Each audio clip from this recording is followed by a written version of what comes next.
but I am looking yeah, at exactly, them. exactly. Like I'm looking so dumb, like Yeah, not you get looking that those new side. like AI trackers that like they re-render Oh your yeah, eyes, so yeah, you're yeah. always I know, looking I at the know, I know, camera. I And I know. really want to get something like Yeah, that. exactly, exactly, exactly. They're so cool, by the way. Yeah. Yeah. Okay, if I'm correct, we are live. Let me check if everything's fine on my end. Oh, 1 2 3 1 2 3 1 2 3. Correct, we are live. There is no lag. It's fine on my end. Oh, 1 2 3 1 2 3 1 2 3. Correct, we are live. There is no lag. Let me see. Oh, 1 2 3 1 2 3 1 2 3. Correct, we are live. There is no lag. Let me see. Okay, perfect. Okay. Let me sit into my original position here. And let us know, ladies and gentlemen, if we can start. Let us know. Hölgyek, urak, tudassátok velünk, hogyha kezdhetünk. Ha jó a videó és audio quality. Let us know. Let us know. Let us know. I will wait for 1 minute and also check myself. And then we can start. Minute and also check myself. Okay, it seems everything is working correctly. Wait, did I announce it? Oh yeah, I did.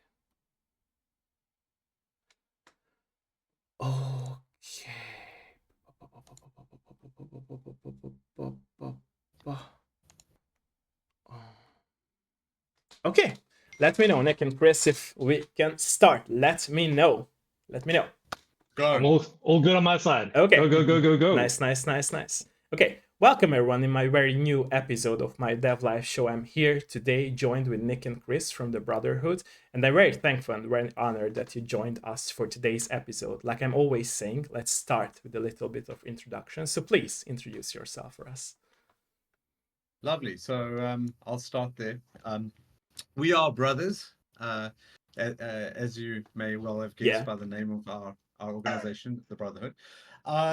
So I'm the eldest. I'm Nick, and then the other fine gentleman over there is Chris. Okay. And we've been. I'm sure we'll get into how we started and how we sort of got into this very strange industry. But we're currently based in Cape Town, South Africa. Okay. So it's late afternoon over here now. Okay. Beautiful weather, a little bit windy. I'm in my office and Chris is in his office about an hour away. And yeah, so Nick and Chris, tell us a little bit about yourself there.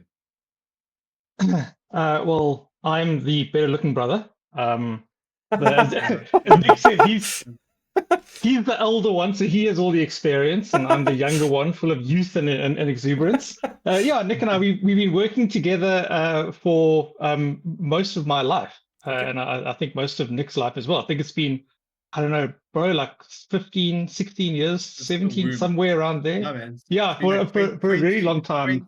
Next year it's 20 years. 20 years professionally, and and we worked. We always had creative projects together even before that.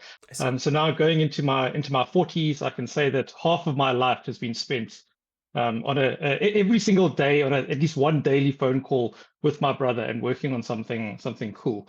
Anything else? I'm sure we'll get into the extreme nitty gritty of our fights and our process and how we actually do manage to work together. But I'm happy to move forward from there. Thank you so much. And I appreciate the synergy between you and the happiness coming from you and the good vibes. Thank you for that. Okay. It's all a facade. We're actually crying inside. Hopefully that's not true. Hopefully that's not true. Like that clown, he's like happy but still crying. Yeah. You can see it in the eyes when the eyes don't smile. True. Okay, so from my very first question would be, what was your very first contact with video games as a player, if you remember those times of yours? Of course, questions goes both to you. Sure, no problem. So it's going to be sort of a really old question because I'm moving on in age.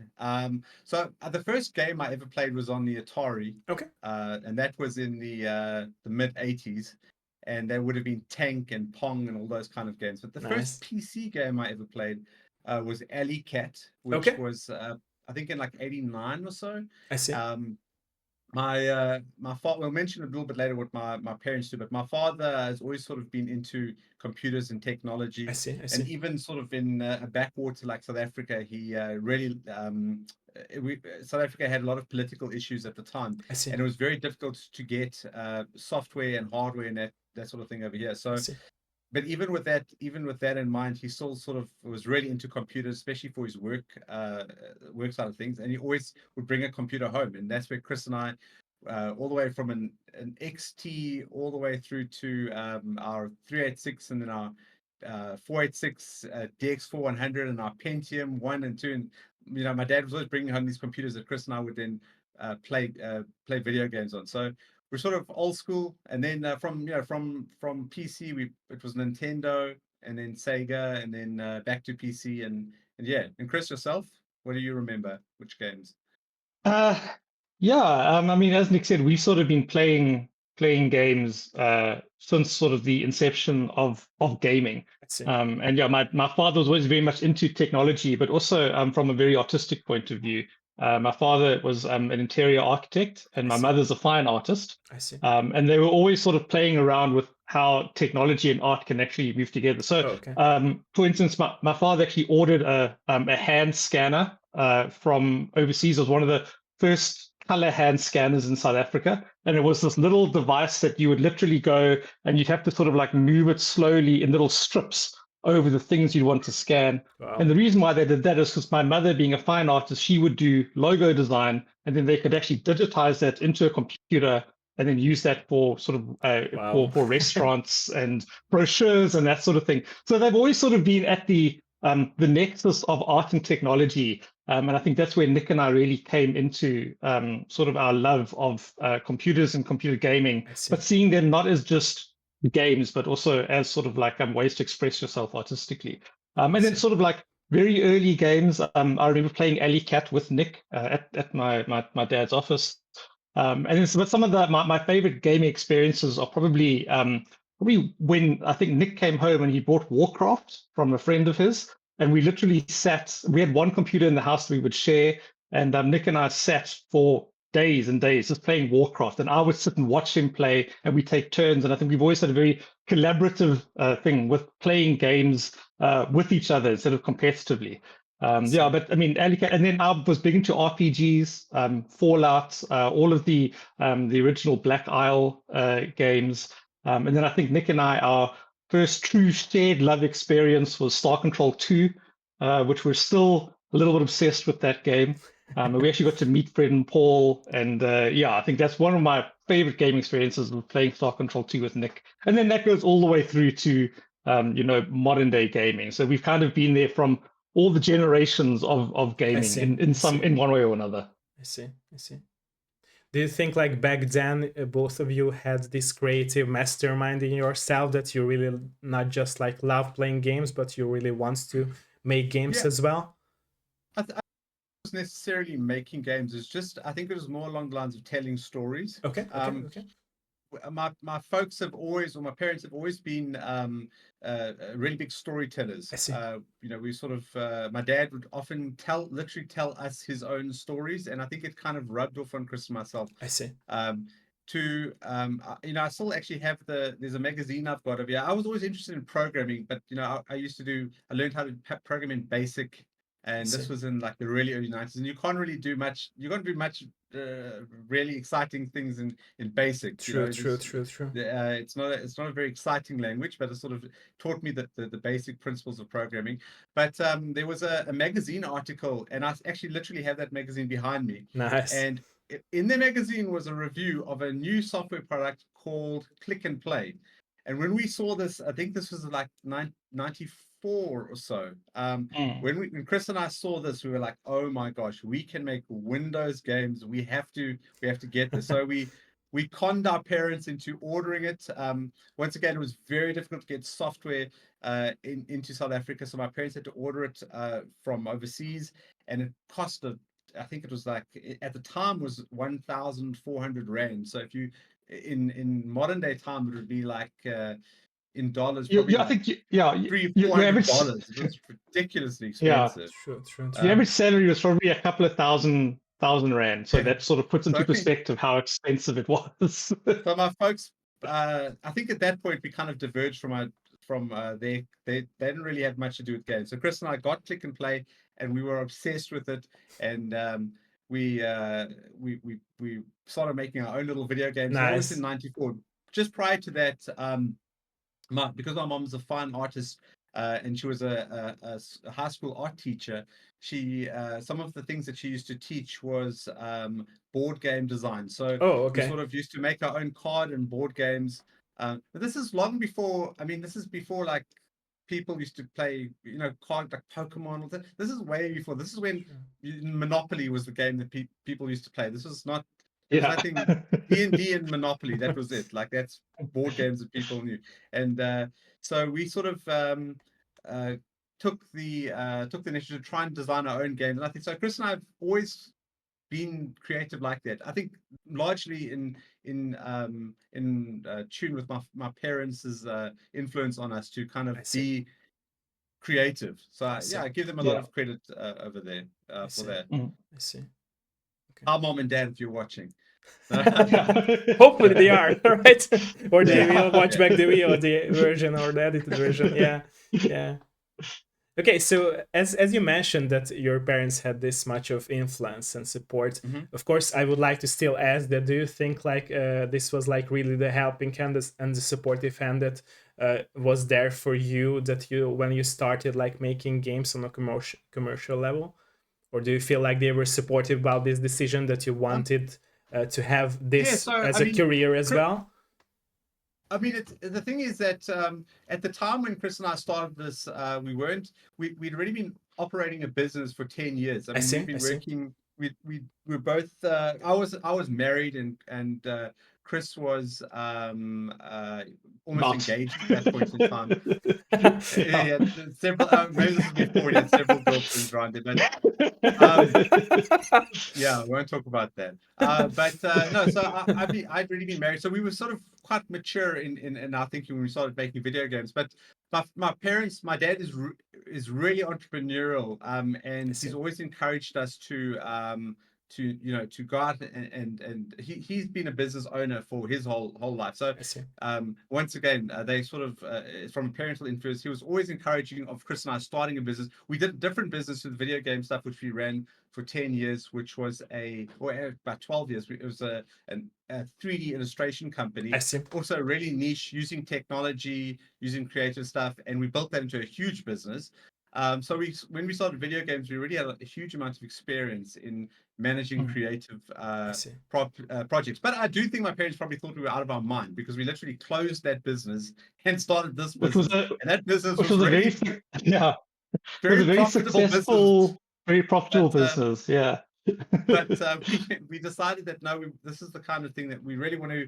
We really feel we've been talking about it for so long, and we were like, okay, if Chris we'll elaborate how we got into it and why we did it. But just now. But I think that to answer your question, I think they were quite pivotal in our question. I do think they probably did look at us a bit.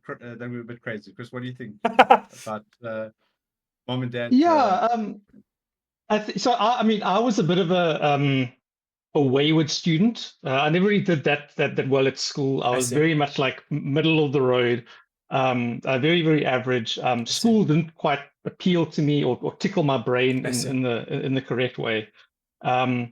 And I think that honestly, my parents were probably a little bit worried about me specifically in terms of like, what was I going to do when I left school? Because I wasn't like, I want to be an accountant, or I want to be a lawyer, or I want to do something. I was like, I want to make movies. That's what I wanted to do. I wanted to make movies. And in South Africa, our movie industry is pretty much non-existent. It's in the last couple of years, it's very much exploded. And there's actually some major movies that are filmed just down the road from both Nick and I now. But sort of like in the 80s and 90s, and even sort of like very early 2000s, the entertainment industry in South Africa, apart from a couple of TV shows, wasn't really largely expansive. So I think that when I left school and I was basically working as a freelance artist, I was doing some architecture illustration, and that's when I went to Nick and I said, let's start a company, let's do something. And I honestly think my parents were a bit relieved that I wasn't going to be sort of like out on the street as the you know, the starving artist. Stay at home But yeah, son. yeah. But thankfully, everybody in my family has kind of like backed the craziness. And I think that Nick, to his credit, actually left a rather successful career as well. We started our company together. And Nick actually, he was working part-time and he literally supported me in the early days of the company, working 2 jobs for the first part when we first started our company. And then we grew that into a large company. And then I went to him again one time and I said, do you want to do computer games? And then we also were like, let's close this successful company and take this other wild gamble that has My sort first of answer paid to Chris off. is always no. Even when we're making games now, he'll say, let's do this. I'll go, no, that's a terrible idea. And then I give in, you know. I think the last That's one the was a synergy, VR right? headset. Yeah, exactly. He went for a VR headset, which was a year ago. So we like bought this VR headset, and then the previously that was a motion capture suit. And I always say no, but Hey, then I use the motion capture suit. I have used the motion capture suit. so yes, Nice. but we get along well, so that's a I good see. thing. Yeah. I see. What could cause the effect, by the way, that you mentioned that it took like 10 years after like being in that company to actually switch and make the first step to make video games? Because it was always a dream of both of yours, right? But it took you like 10 years to actually make the real first step in order to make commercial games. What could cause that effect? I think it was. Look, we were there. We made some freeware games in like the early 2000s. I see. But it was never before. Video games at that point in time was never something that. This is before the indie explosion. You know, it was never something that you could possibly support yourself with. You would have to. You know, I think you would think that there'd have to be a big business around you, and you would need a publisher. And you know, even at that time when Chris and I were doing little freeware games, you still had to go with there was no independent publishing. You literally had to go and find a company that would put your game onto a CD, onto like this compilation of freeware discs that would then go out to shops, and then you would get like $10 a month. It was nothing that we could support ourselves with. And I think that when the indie revolution started, you know, I think, you know, kickstarted by like Minecraft and that, where people were like, wow, you know, you can actually using the various the tools that are available, literally make video games. At the time, we thought, okay, how do we get into this? But even at that time, it was daunting. So we were like, okay, let's get Unity. This is when I started using Unity. I think it was Unity 2 point something, and then Unity 3 came out, and I was like, wow, look at this. And we use Unity, but we made like software presentations for clients in it. We did architectural fly-throughs and stuff in Unity, and so we kind of at that point we were even too scared to go into video games. But then what happened was Kickstarter became a really big phenomenon, and Double Fine Adventure came out. And Chris had this. Well, just before that, Chris had this idea. Chris, you want to talk a bit about Stasis and sort of where that came from? Yeah, so I mean, I think a big thing, anybody who's a company owner or who's run their own business will be able to say that sort of like the business that you're owning tends to take over your life in a very big way. So the idea of doing another commercial project becomes more and more difficult. So you don't have the time to actually dedicate to it. And then as you get older as well, you get a family, you have to look after your family. You know, even if you work for someone as an employee, it's difficult as well. I mean, you don't want to come home and spend all your spare time making a video game. It's very, very difficult. Yeah. And this, I mean, there's the fact. I mean, at that time, we had employees, so we had, you know, we were responsible for 10 families and their salaries and their livelihood and that. And the thought of sort of like pivoting to another project and taking away time from your business it's a very, very difficult thing to actually do. And something that Nick and I have always done, which is probably both a blessing and a curse, is if we want to explore something, as Nick said, like Unity, we usually try to find a way to commercialize it as quickly as possible, so we can sort of like justify to ourselves why we're doing this. So, okay, well, we can take the time to spend and we can learn this new thing because it's going to somehow benefit the company and the business, and it's not seen as like I don't have hobbies because unfortunately I will always try to find a way to turn my hobby into something commercial. And it's But it's that's worked also out well passion, so right? far. So it matters more, right? So that's also the Yes, passion yeah. in both of you, to have passion for what you Yeah, love to yeah. do. Yeah. Yeah, that's the advantage we've had, is that our hobbies have been our passions, and there have been things that we've found ways to actually turn commercial. But what I did do during when we ran the company is it was just it's extremely stressful to run a large company. And I mean, I was in my 20s at the time. And what I did is, in my spare time, I've always loved adventure games, like point and click adventure games, Space Quest and King's Quest. Space Quest is one of my favorites series. I'm a big Star Trek fan. And I started this idea of making the small little point and click adventure in my spare time. And I worked on it for a couple of years. It was usually sort of like a December project. So when we'd have when there'd be holidays, or I'd have sort of like a spare weekend, I'd load it up and I would just play around with it. And then, as Nick said, when Double Fine Adventure blew up and Kickstarter blew up, I had a bit of a following, and people had sort of responded to the game. And I went to Nick and I said, at that point, I was extremely burnt out at work, because also what happens, as any company owner will tell you, is that you eventually come to the point where you're managing people. And I'm an artist. I don't enjoy managing people. I wanted to do the art, but our team was large enough, the company was big enough that I wasn't getting to do the work. So I wanted to get my hands dirty. I wanted to do the artwork again. And that's why I said to Nick, like, let's give this a try. If there's a time to do it, now's the time to do it. We'll go to Kickstarter. We asked for, at the time, was an outrageous amount of money that I didn't think we would actually get. And we got $140,000 on Kickstarter, which is, at the time, look, there were projects that were doing $4, $5, $6, $7 million. But for us, that over there was a massive vote of confidence in this is something True. that it might not be a business that we can do, but it's definitely something that's worth me being able to take some time and complete it. And then again, to Nick's credit, he ran the company virtually by himself for the year and a bit that we did development. I would come in the evenings and I would do whatever work that I could, and then I'd work on the game during the day. And we sort of like tag teamed the game together to get our first game out the door. And I think it was about 18 months or so of full-time production from me, plus half-time at the office, and Nick basically running the company by himself.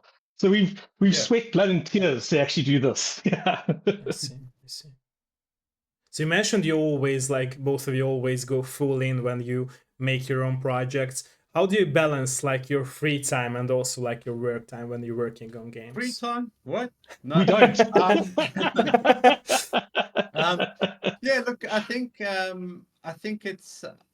I think at its core, when you're sort of an artist and you want to create and tell stories and that, you don't really have free time. True.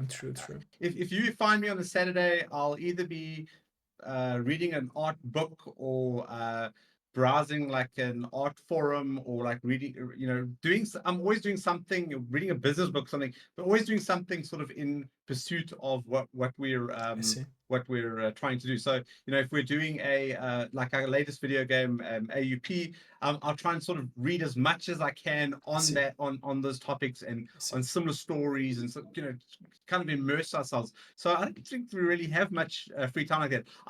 We have a family, and I try not to work on a Saturday. That's the family day.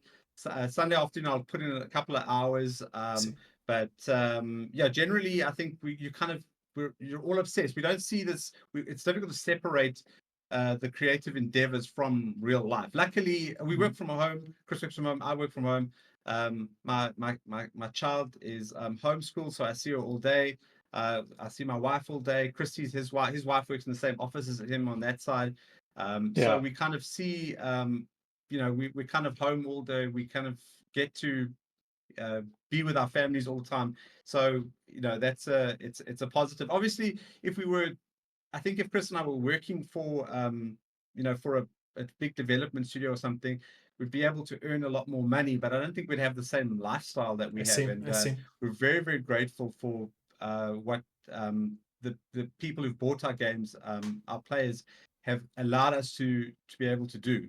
Work from home and just make more cool projects. That's really True, what we want to do. true, Tell very true. cool And you stories don't have to and- sacrifice your own vision, right? So it's also like a thing. Yeah, exactly. We don't have a Yes. publisher. We have publishing partners, but we've never ever been told what to do in our video games. We would never ever do that, and that's one of the reasons we've never taken on a publisher who, in a traditional sense, because they'll dictate True. what you have to, what you True. can. And Very do, sadly, and let's do. say.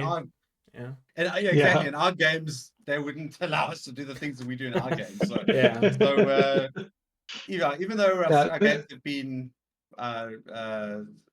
relatively mild, we do push the barriers and boundaries in some areas, mainly because that's just stuff that But even interests us. So- yeah, I mean, even with publishers, like we're not even beholden to like release dates. I mean, our release date is basically we need to do it before we run out of money. But I mean, if we feel that we need to sort of like spend extra time, get something right, bring on an additional partner, do something that we feel will make the game better, and we have to justify that to each other, but we don't have to justify that to anybody else. And I think that's sort of one of the big. And also, we worked, as we said, we ran a big company where, although we ran the company, we were still beholden to clients. We were still beholden to these very, very tight deadlines. The architectural illustration industry is sort of at the nexus point of property developers and marketing. So it's like some of the two most stressful industries you can be in. And we're sort of like at that point. And we dealt with trying to hit insane deadlines for a decade. And we don't want to do that anymore. We work at the pace that we need to work at, and we want to make sure that the projects we get out are the absolute best that they can be, without sort of there's enough pressure on artists to make things as it is without having an additional external pressure on top of that. I get that from Nick. So yeah, Nick is my external pressure. He's the deadline of yours, right? Yes, yeah. Nick very much acts in the producer role. So yeah, he's the one who's always telling me we need to get this done. And I'm the one going, yeah, but what if we do it like this? I see. Have you always had this synergy between two of you, by the way, from being a kid? I think so. Okay. We've always kind of worked. We've always kind of done interesting projects together. Okay. Pretty close in age. I think we're 2.5 years odd separated. So we've sort of always done, but we didn't always get along. I see. Chris and I used to fight. Our parents thought we were probably, after we finished school, we're never going to talk to each other again. We used to fight, like physically fight all the time. It's two boys, brothers. True. Rambunctious, The power brothers, competition, yeah. right? The competition for power. Yeah, We exactly. both hit puberty at roughly the same time, so you can imagine how nice that was. Chris has always been super creative, and I've always been analytical, and so we have worked really well together. We were able to kind of harness that over there. But at one point, we lived in the United States. Our family moved to the United States for a big project that my dad was working on, and we were there for a while. And when we were in the States, which we love, by the way, but the thing is that when you move to a new country, as anyone who's done that will tell you, it's really difficult socially. So you don't really know anybody. So there was a long period of 6 months to a year, even though Chris was in school and I was in studying university, we still didn't know anyone. So we really had to get along. So I think that's kind of where we bond a lot, and we sort of built our relationship. It formed a bubble across you, right? Yeah, we didn't know anybody. Yes, shared trauma. Yeah. True. Yeah, shared trauma. So I think from then on, we kind of really got along. We're like, okay, maybe we could work together on projects and that. So I know it's unusual. Like everyone, it's weird for me because we've always worked together as brothers. But everyone I say, work with a brother, they're like, wow, they couldn't work with their sibling. And I work with my wife has also worked with us for like 20 years. So I've 20 years. I've also been with 18 years. We've been together. So it's like for 18 years we've been in each other's hair all the time. And Chris works with his wife all the time. So I think we're just that personality that can kind of be around people for a long time. Yeah, my wife, she's out right now, but her desk is literally a meter away from me. And I get to spend sort of like every day, all day with her. And she hasn't gotten sick of me yet. So yeah, I'm very, very blessed. Very, very blessed with that. Hopefully, right? Yeah, give it time. Hey? Nice. So do you think, by the way, this is the synergy that helps you always get along and go forward with your vision and with your dreams? Yeah, I think one of the key things with Chris and I is that we always have each other's interests at heart, and that's kind of nice when you work with a sibling, because we've never ever had a fight about money. That's the main thing. A lot of people fight about money, especially if you've got business partners. We've never fought about money, because I have Chris's best interest at heart, and he has my best interest at heart, and we chat about everything. Even today I had to buy something online, and I was like, message Chris. I said, listen, I need to buy this particular plugin. $5 or something. And it was $5, but I still cleared it with Chris. I was like, hey, I'm going to buy this quickly. Is that cool? And he said, yeah, cool. So we kind of have this relationship. We don't really fight that over that sort of thing, because we have each other's interests at heart. We plan to retire at the same time. So as long as we keep that in mind. We trust each other 100% when it comes to the business side of things. We trust each other 100%. And it's not common, right? Especially nowadays, between people to have trust and loyalty, in my opinion. And I think sadly, I would say, well, I think having that trust, it's sort of like it alleviates a lot of brain power and a lot of concern, a lot of worry that people have in a business, and that we don't have that. So we get to sort of like move outside. But we do have disagreements and stuff when it comes to some of the but you need things. to have those, right? That's how you develop and go forward with your ideas, in my opinion. So Nick has always been just naturally taken on more the role of the producer, and I've sort of taken the role of sort of like the art side and the creative side. And I think that in order to have a really good game production, you have to have just a little bit of friction there. I need to be suggesting things that Nick says no to, and he needs to be suggesting things that I say no to. And then hopefully we meet in the middle, and that's where we get something that's got the bit of the creative thing, but can also actually be finished. Because I think one of the most difficult parts of any project, any creative project, is actually finishing it. And I think probably if it was just up to the artist, like a game would be in production for 20 years and never get released. And if it was up to the sort of like production side, a game would be done in 6 months, and would basically be sort of like square blocks. So you sort of like, you have to kind of meet somewhere in the middle there. And I think that's where I know that the decisions that Nick is making are in the best interests of the project, and he knows that my suggestions are coming in the best interests of the project. So even if there's a disagreement there, it's never Nick versus me or me versus Nick. It's both of us versus the problem. And I think that's sort of like a mentality that we've just sort of been able to build, a way of speaking we're able to build over the last sort of 2 decades of working together. I see. Do you think, by the way, that this mentality is inherited from your parents, or do you think like it's something that you developed out through your life by growing up? My dad's brothers are they're all retired now, but one's a doctor and one's was an architect. But they never really they never worked together or anything like that. So I see.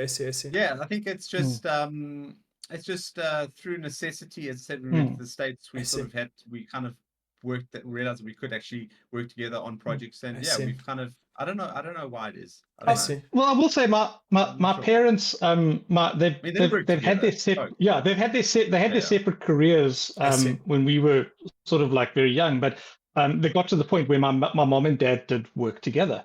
My mom started working with my dad in his business and was essentially sort of like the partner in the business. And they, for as long as I can really remember, for most of my formative years, my parents have worked very closely with each other. So I think that although they've taken on, they didn't really work on projects together the way that Nick and I do. The idea of sort of like family members working together to the sort of like final goal. I mean, even they played sports together. My mom was on sort of like the women's team, my father on the male team, but they still like they played in the same sports together, in the same league together.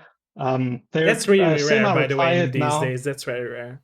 Yeah. And they're still together. Which I think is also something, I remember there was sort of a spate in the 90s where people started to get divorced. And I remember being terrified. I thought that like parents could actually get divorced. But my parents have sort of like, they've stuck with each other through some very, very difficult times. Nice. And I mean, living in South Africa, like this is not the easiest country to actually live in, not the easiest space to actually be in. And they've always supported each other. And I think Nick and I have although our businesses have been very different, that sort of like the idea of working with family and support family has definitely come from my mom and dad.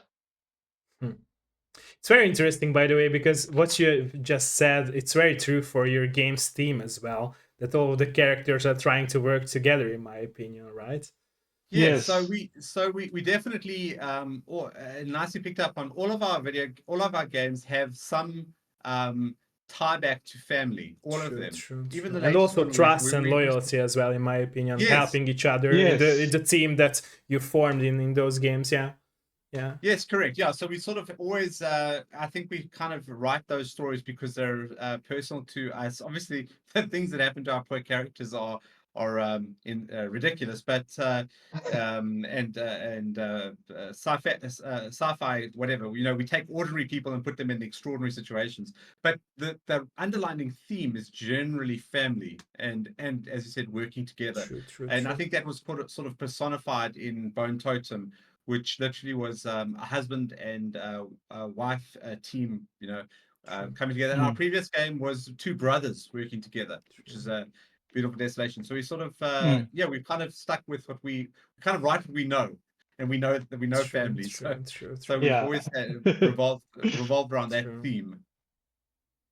By the way, this topic that I would like to also like go deeper into. So my question would be, I believe that all of us creators who create our own craft, we always tend to put our inner self, even if it's love or having a loss in the past. Is this statement of mine true for your projects as well? You said yes, of course, and I also like mentioned an example, but can you also like name more examples or mention more examples from this statement of mine?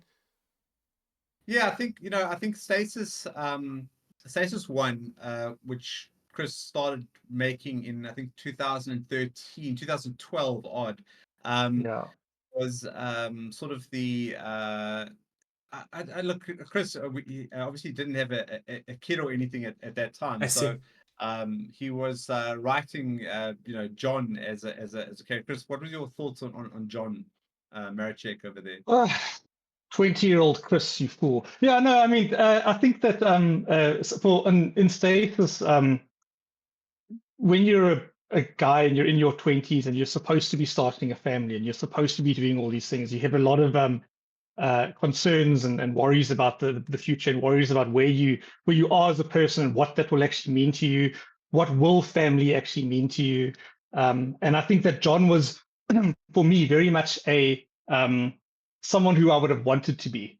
It's not necessarily like the super action hero person, but just somebody who would do anything for their family. And sort of the core process of writing it was always like, how far can I push this character, and what extreme things can I push them through that they would then sort of like carry on moving forward. And I think that for me, he was very much like an aspirational person. And I think when you're in your 20s, you're trying to find that.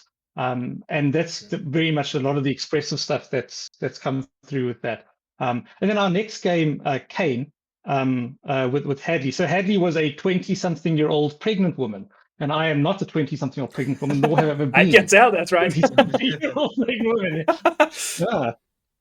And in terms of the writing of that, I think that was also at the time there was a lot of insecurity with me personally. I mean, we just shut down a major business that was doing fantastically well, that was taking care of our families, and we were suddenly moving into this because we literally we moved cities. So we were in Johannesburg, and then we literally moved down to Cape Town when we started our new business. Because if you're going to work from home, you might as well do it in one of the most beautiful cities in the world, close to the beach.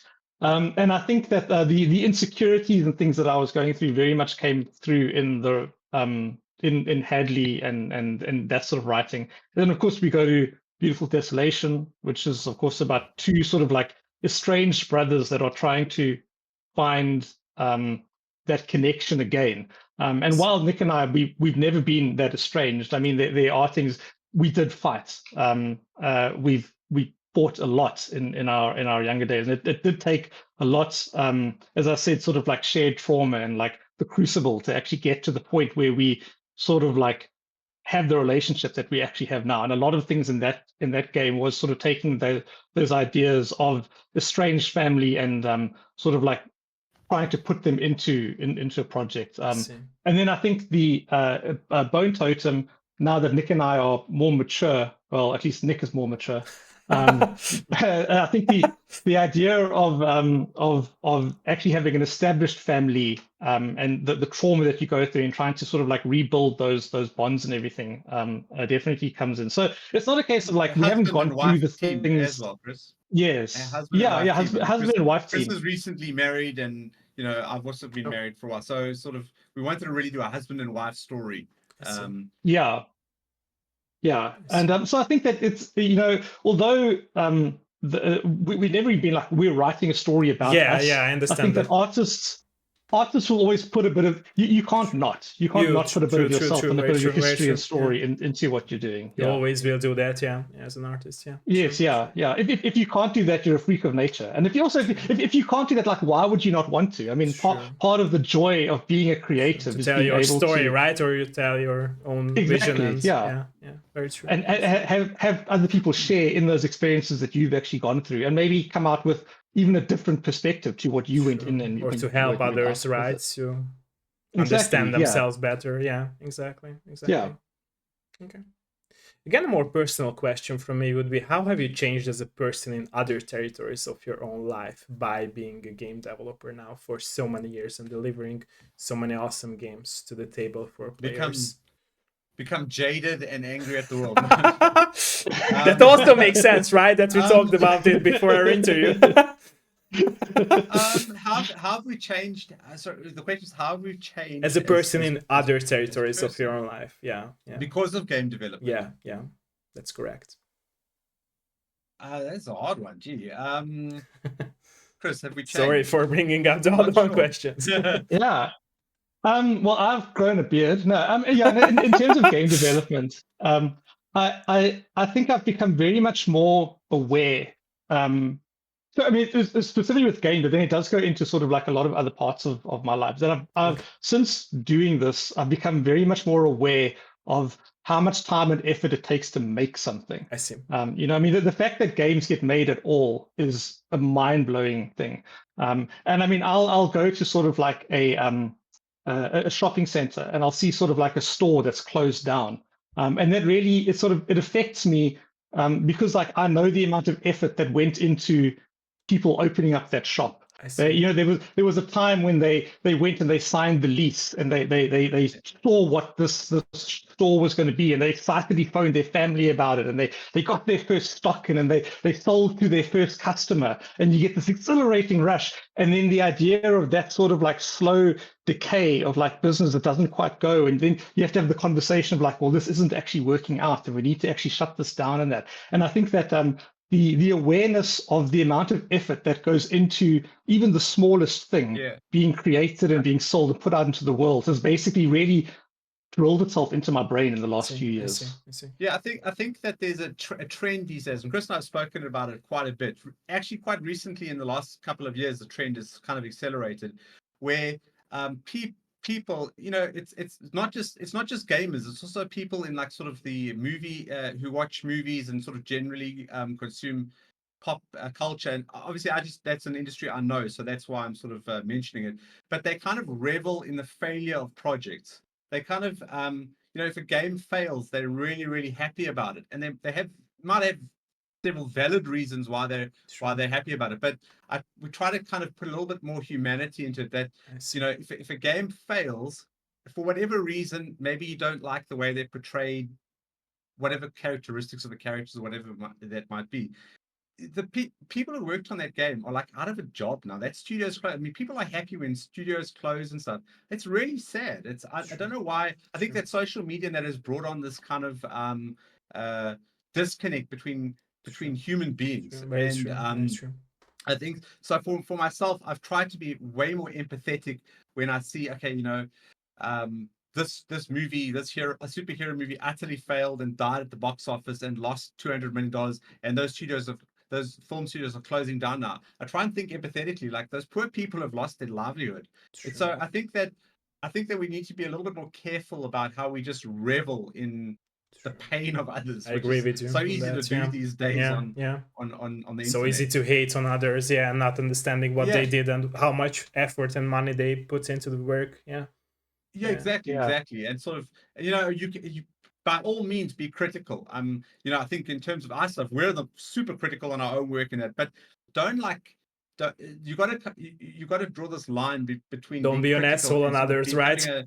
being an asshole, just being a hateful person. It's kind of what's manifesting, and it's true. very easy to get angry on the internet. It's one of the reasons that Chris and I stay on the internet. We stay out of politics and social I discussions. can relate to that. Say, yeah, I can totally relate to that. Yeah, yeah. yeah, like people say, how can you not say things that? But I'm like, our one little voice not going to make a difference, and it just kind of brings us hateful toxicity. So Chris and I kind of are trying to avoid that stuff at all costs. And I believe that this mindset of yours, that family matters and trust and loyalty, it also like helped you forming this bubble, around yourself, not to care about these toxic things, in my opinion, because I can relate to that. I don't fuck with politics either, and I don't love to go into hate as well, because I think that those things are wastes of our free time, right? We could be all creative masterminds, telling our own stories. All of us has our own stories, right? Why to hate on others, right? So it's so stupid in my opinion. Yeah.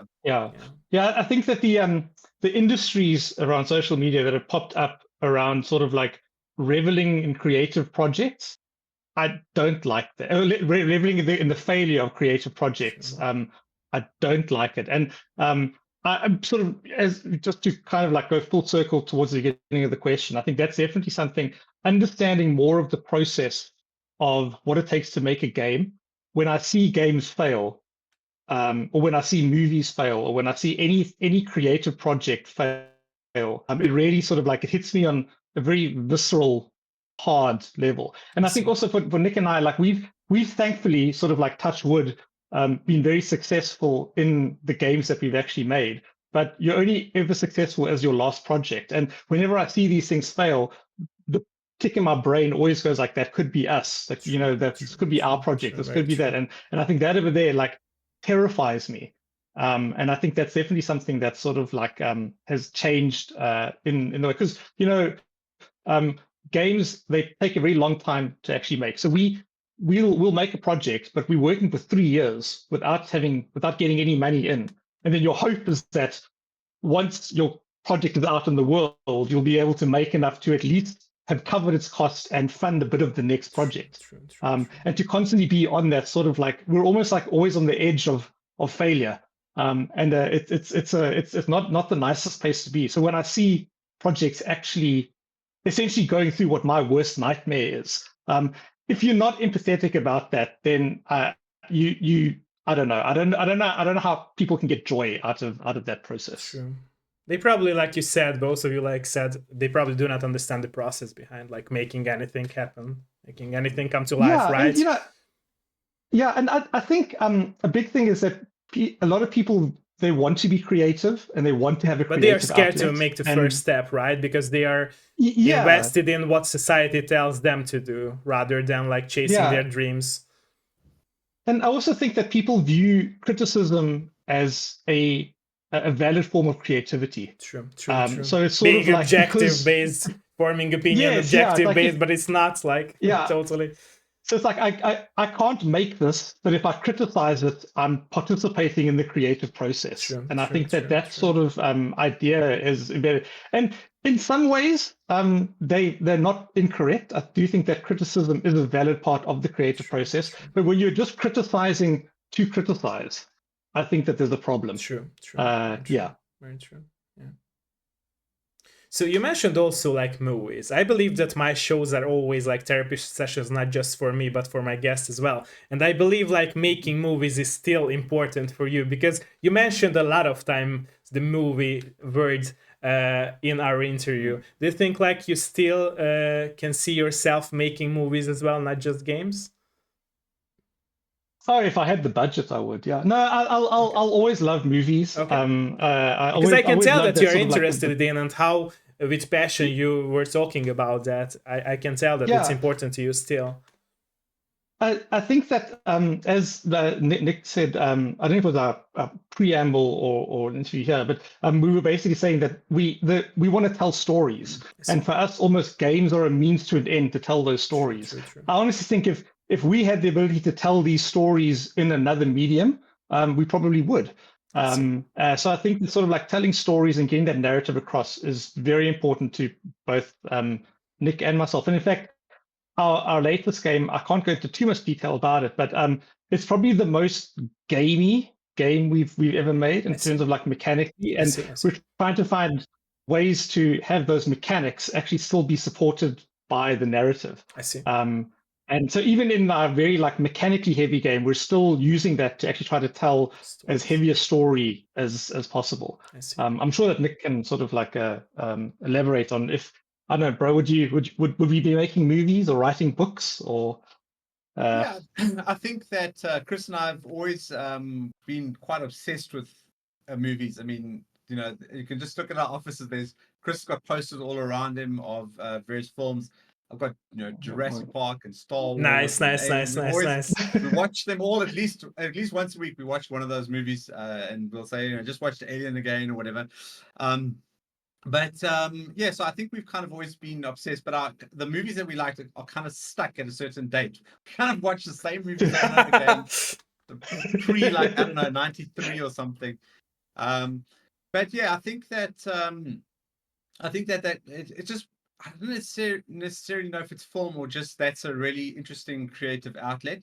But all of our games have kind of had quite a cinematic quality to them. I think it's came through it's always come through in the cutscenes and that's really something that's interested Chris. So we've always tried to make them as good as possible. Like I mentioned earlier, we bought a motion capture suit and Chris did all the motion capture for Bone Totem. Even Hadley was motion captured by Chris, hanging upside down in a chair, you know, capturing his in my office right here. I was sorry. Balancing on a chair while doing things with foam sword ladder to basically climb down things. So so we've kind of always tried to bring in the film aspects into our games, and obviously with Unreal, that's really allowed us to up our game. But before that, we used 3D Studio and Avire, which are tools that we used in our previous business. So we've always, and you know, obviously those are used in films. So we've always tried to use the same tools in that. I don't know, subconsciously maybe. We ultimately try to make a movie at all times. I see. So let's switch to topic of the games itself that you made and also making. Were there anything that you had to cut out from any of your game during the development process of those games and they never made into a newer game and they stuck in the trash bin, you know, Chris, let's say? Lots and lots. Chris, you'll mention Stasis. There was entire, like half the game was chopped off. Massive at the end. Some players say, wow, it kind of ended abruptly. I'm like, yes, it's because we chopped out because the game would never have been released. It was in production for 6 years. There was my producer hat saying we need to get this. That was Nick's producer hat, going through the script and doing a big line saying, Chris, you're not doing this. And you go, no, but I need it. Like, we're not doing this. I see. I mean, I think, you know, all video games have a lot of stuff on the chopping board. Although I would say Bone Totem was the game we wanted to make, and we put everything into that game that we wanted to. And I don't know if it was the best thing. I think the game was about 2 hours too long. There was a lot of extra content that we didn't have to add to it, and we did add it because we could. But you know, just because you could maybe means it doesn't mean you should. So so parts of that game that probably should have been chopped down and more streamlined. But you know, these are the things that you learn. It's all part of the process. You know, learning.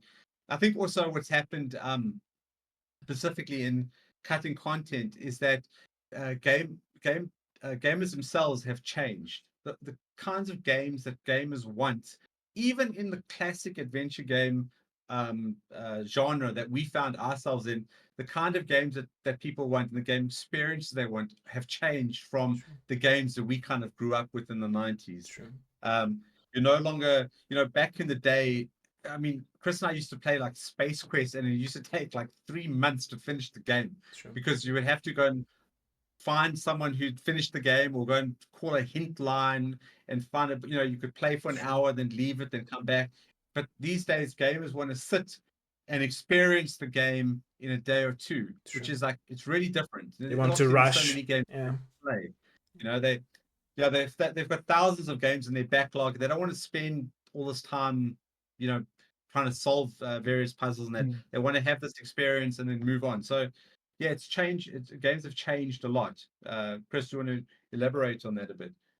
Yeah, I mean, as Nick said, there were big chunks taken out of stasis, and I think that's something that Nick and I have kind of like learned in creating our games, and we're actually really taking it to heart in our current project. Is the game that you end with will never be the game that you start with. It's just not going to happen, just by the realities of like you do things and they just don't work. Sometimes you might try something and it doesn't matter how much you love it. It doesn't work in the holistic nature of everything else. Before we would sort of like so to give you an example, we would get the composer on to a project much earlier. And now for our project, we try to bring any additional artists on much later in the process.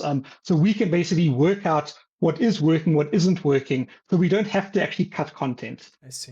We prefer to get to the point where we can throw something together, very quickly tell if it's not working, cut it out before we get other people involved in the process and that. So there have been, even in our new project now, there have been parts that we've cut out and removed, but they've never gotten to the point where they've been finished. And I think we're getting a good sense of when to cut something, when it's not working, before it gets to a point where it's too complete. So I suppose the idea is that hopefully as you get more and more experience, that happens less and less. But there's also like you can't be scared to cut content. If something isn't working, kill it. And that's something that, as Nick said, in Bone Totem, specifically I can talk about, there's the part with the big sunken galleon that you basically move around. And in my brain, I was like, I want to do a game where you walk around a sunken ship. That was this vision that I had. And that part of the game realistically should have been cut out. And it breaks the flow of the game. It's a weird little section. And I think that in hindsight, but I was so in love with it. And I think that hopefully as we get along, there'll be less of that. But also, like, I think you need to get to the point where even if something is finished, if you aren't feeling it, if it's not working, slice it out. You know, but that only comes with experience. Yeah. There's the sunken cost fallacy, and you kind of think, damn, you know, this section of the game, if I had to kind of put it out in hours, took us, you know, a month or 2 months of time. You kind of equate that down to a dollar amount, how much it costs to operate our studio for 2 months. We still have to pay our salaries, and we still have overheads, and we still have various costs. So you can work out, and you're like, gee, I'm cutting out X $1,000. I'm just throwing it on the floor because we're going to cut it out. So I think that with experience, you kind of start, you know, you get better at that. You kind of understand exactly what you can chop out. And you, in hindsight, you should be a bit more, everyone needs to be a bit more of a ruthless editor, especially in film and stuff as well. So I think it applies to games as well. You know, movies now are 2 hours, 10 minutes. That's way too long. They should be 1 hour, 50 minutes. So everybody in those industries could chop out. I think video games as well, we could chop. It makes it a better experience for the player. True. Which is the most important thing. Yeah. True. Yeah. You also mentioned like nowadays players do not give their time that much now like they used to give for games. How do you balance your own vision between like not being or having sacrificed your own vision and to still, like, you know, make games that appeal to nowadays players as well? Like you mentioned also the difficulty setting for puzzles. How do you manage to have this balance that your puzzles are still hard but not that's too easy? It's something that I think we're always learning, and I think it's kind of a credo that we have, is that we're making a game that we want to make, but we're not making it for us. Chris and I are definitely making a game for an audience. If you want to be a commercial game developer, that's what you've got to do. You've got to put in the accessibility options. You've got to put in the hints, that kind of thing, because we're making a game for players. We're not just going to make a game that, and obviously you want your game to have as much mass appeal as possible, to get the sales so that you can roll the money into the next game. True. So I think there's a Yeah, fine balance between your I see. vision I see. I see. I and see. sort of the game people want to play. yeah. I think that the best example of that with our project is probably Beautiful Desolation Okay. in comparison to Okay. Bone Totem. Okay. So Beautiful Desolation was the kind of game that in the 90s, Nick and I would have loved. I see. And our idea was to essentially give you a big world that you could just get lost in, and that you didn't always know what to do. And those are the games that like I really love. I love not knowing what the next thing is. But people in Beautiful Desolation hated that aspect of the game of like flying around and not knowing where the next objective is. And then in Bone Totem, we very much sort of streamline that process as I much as see. possible. We prefer to have like instead of large interactions, lots of smaller interactions, so we always can keep people engaged. We introduced the hint system. The fact that you can flop back and forth between characters made it that there was always something to do in a new area to explore instead of being stuck in one area. Object highlighter as So well, Chris. yes, that was yeah, a big one. the object highlighter and that's something that like in the 90s I would have hated an object highlighter because part of the joy for adventure games for me was Just to scouring and get finding lost. that like Yeah. the one pixel that's a banana, True, if I think true, about true. Space Quest 5, like that there was True. but there was I got joy out of that. But nowadays, like I think that because maybe people don't have the spare time to actually dedicate to things. I think you've got to be very conscious of your players' time, and that's definitely something that we're trying to take forward to our games. Is that when people buy our games, sit down and play them, it's very much a privilege that we're having to be able to tell the story, and we don't want to waste their time. But by that same token, this is again sort of like the producer side of Nick coming through and saying like we need to make a commercial game, and there's me going like, what about my artistic vision? So there are some things that I will sort of like, we're not doing this, we're not doing that, and Nick will say like, well, okay, if we can't do this, it has to be this way that we're actually doing it, and there's always be that bit of push and pull. But I think that our games have a commercial appeal because of very much Nick's point of view of like making the game for players more than making it for ourselves and people just happen to play it. Which is I think that our games are weird and unique enough that people can definitely feel our vision and feel our stories and our style in it. But it's got a bit of a commercial edge that comes with the fact that we've done this so often, and we want people to really enjoy playing the games. Want them to finish the game as well, yeah. Because that's important as well, right? At the end of the day. Yeah, yeah. Our games aren't system based, so it's not a game that you sort of like. One of the excellent developers over here is guys who made Broforce, Free Lives, and all the kinds of games that they make, like Genital Jousting, and what are they busy with now, Chris? They're busy with that Stickman. Stickman. Terra Null, some beautiful. But all their games are like systems based. It's kind of like these very, very simple loops. They did Sticky, the foot one. What's it? The Angry Foot. Angry Foot's the latest. Angry Foot, yeah. But the games that they do are like really systems based, where our games are like these long stories that are sort of like deep and emotional and kind of things. So it's like a total different market. So we sort of have to find a balance between those two things, where it's not system space. We don't have just a little loop that we can then iterate on. We've got to tell these grand stories. We can. It's a difficult one. It's a difficult one. I see. Yeah. To solve. I see. You also mentioned before that you are trying to stay away from all the toxicity in the video game industry. How do you deal with negative opinions, if there were any negative opinions about any of your games that you made so far? It is hard. Like we'll get like 1,000 or 2,000 positive reviews, and there's like 10 negative reviews, and we kind of obsess over those 10 negative reviews and really take it on. I don't actually read reviews. Chris reads all the reviews, every review. And he tells you, right? So you will know anyway. We occasionally get like a really horrible email, like a hateful email. Did that happen? We didn't really get it with Bone Totem, but we got it with Beautiful Desolation. It was like loads of like racism and stuff to us, but we just kind of delete it and move on.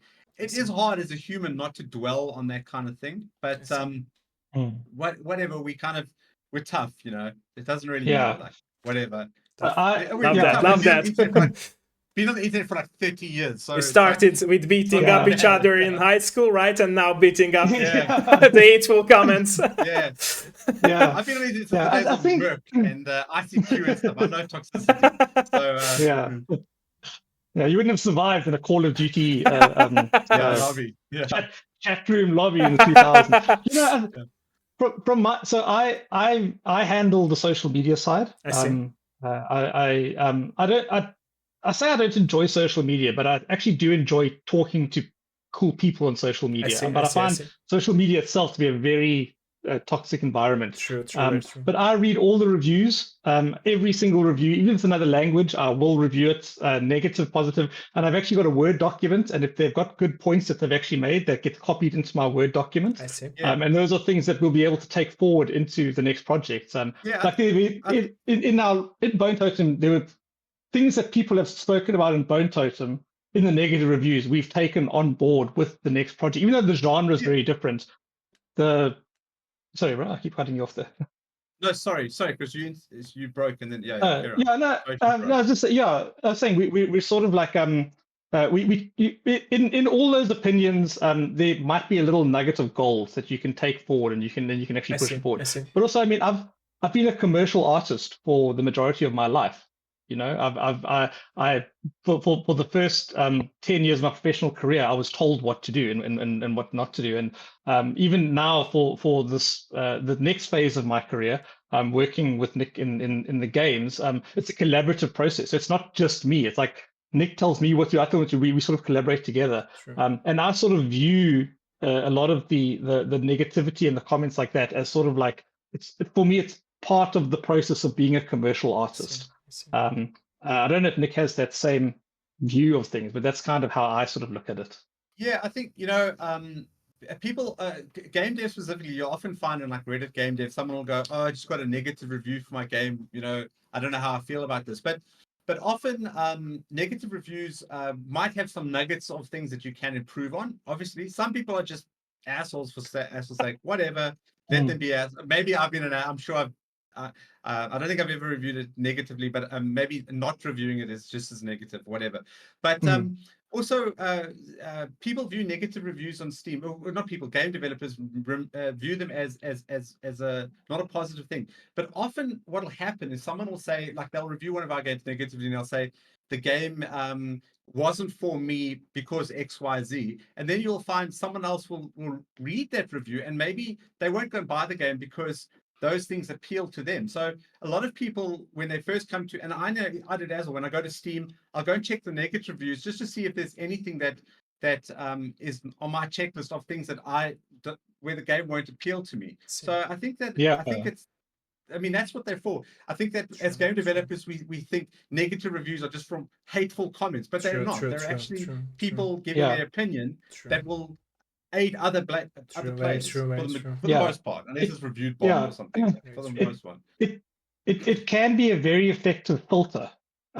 So for things. So if you go to a negative review and the person says, well, I didn't like the mechanics, and the game had too much writing. For me as a person, I already like reading and I already like writing games. So that although the review was negative, the fact that they said the game has too much writing and isn't very like mechanics heavy, to me that's like a positive that I would take, and I'll probably look at that game more. So I think you got to sort of look at it as a filter. And if somebody isn't going to enjoy our games, I don't want them to waste their money on something that they're not actually going to get something out of. So that's I don't know if that's the healthiest way to actually look at it, but that's sort of how we've kind of like been able to actually handle that sort of negativity. And as I said, apart from some people are just, I mean, one of my favorite reviews of Bone Totem was somebody saying that it was okay, but it's not Baldur's Gate. And I was sort of like, well, our budget is slightly different to Baldur's Gate. So that's when people do not understand the genres and the difference between genres, right? The point and click game wasn't Baldur's Gate, and you know what? They weren't wrong. Yeah, exactly. They said it right. Yeah. Exactly. Okay. What was your favorite part so far making all of those games in your catalog? Like your very favorite? Favorite not game? not, Favorite not part? game, like, or part of the process of making all your games so far. Well, I do the I don't know. It's difficult because I don't think any part is fun. The making games is hard. It's like it's I don't know. I think I kind of enjoy the journey of the Okay. video game. Okay. I think that every part is really hard. I think that I see. the hardest part is for us, I think, is marketing. It's really, see. really difficult, the marketing see. side of things. But actually building the game, I think the hardest part is like finding the game. Once I've been programming for a long time, so like if Chris wants to do something, I can generally implement it. And if I need specific art, Chris, unless it's something really niche, Chris can do it. So we're okay. And if you can do the programming, you do the art, you can make the game. But I think finding what's fun in the game, and that's for us, that's really hard. I think what Chris and I have been trying to do is play more games, because as developers, you don't really always get time to play games, but you don't enjoy playing games. I mean, I don't enjoy playing video games at all. It's the games I enjoy playing are like really simple ones, which I play with my daughter on Xbox or on Apple TV. I don't enjoy like the long form games. I don't enjoy because all I do is analyze them from like a technical standpoint. I've been playing loads of Alien Isolation and The Bunker, and I played Alien Isolation before and I really enjoyed it, but playing it now is tedious because I'm like, okay, how does the view cone work on the Alien? And in The Bunker, like I'm looking at the inventory system and look how they balance the mechanics, and Still Wakes the Deep, I'm trying to see behind the mask, like how are they programming. It's like it kind of ruins it a little bit when you're always trying to understand the secret source behind it. Takes away the fun from you, right? It takes away the fun factor. Yeah. So, yeah. But Chris, how do you feel about that? For me, my favorite experience on every game we've ever had usually happens sort of like the day after we release, and it's like the first review that comes in. And I'm usually I don't sleep well when we release a game, so it's usually I'm awake up because just with the way the time zones sort of work, it's usually like 6 o'clock in the morning when I wake up, and then the reviews will start to come in, and I'll be having a cup of coffee. And that first review that comes in, it's very nerve-wracking, and it's like I don't do drugs, but I would imagine it's what like a drug high feels like.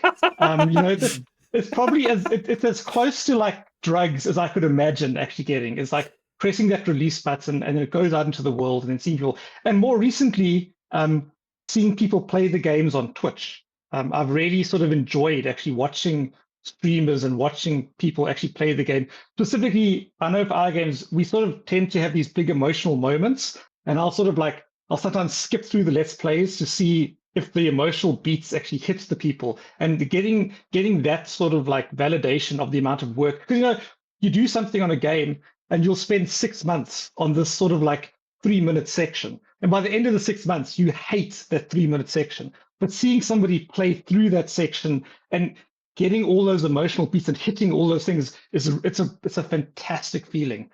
So for me, once the game is released, that first sort of review, and then I really enjoy sort of like the very, very early stages of the game where we've got our Pinterest board out and we're sort of like, we're looking at all our stuff and what are we going to do and how are we going to do this and what can the game actually be?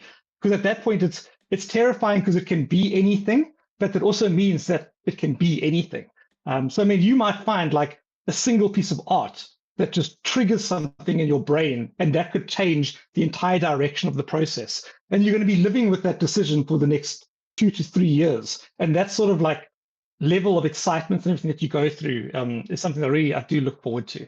The middle part of the game development, not so much. So actually making the game, it's such a long process, and it's almost like it's a tedious process because there's so many tiny steps, and you never really notice that you're actually doing something because you're taking just these little minor steps. And then at the end of like 3 months, you're like, oh, look at the system that I've actually built. But you don't, it's also, I imagine it's like losing weight, It's like you lose a little bit of weight, you don't notice it. But in 3 months' time, somebody will say to you like, wow, look how much weight you've got. It's that same sort of process. So I think that the middle part is really difficult, but the beginning and the end is what makes the middle part worth it for me.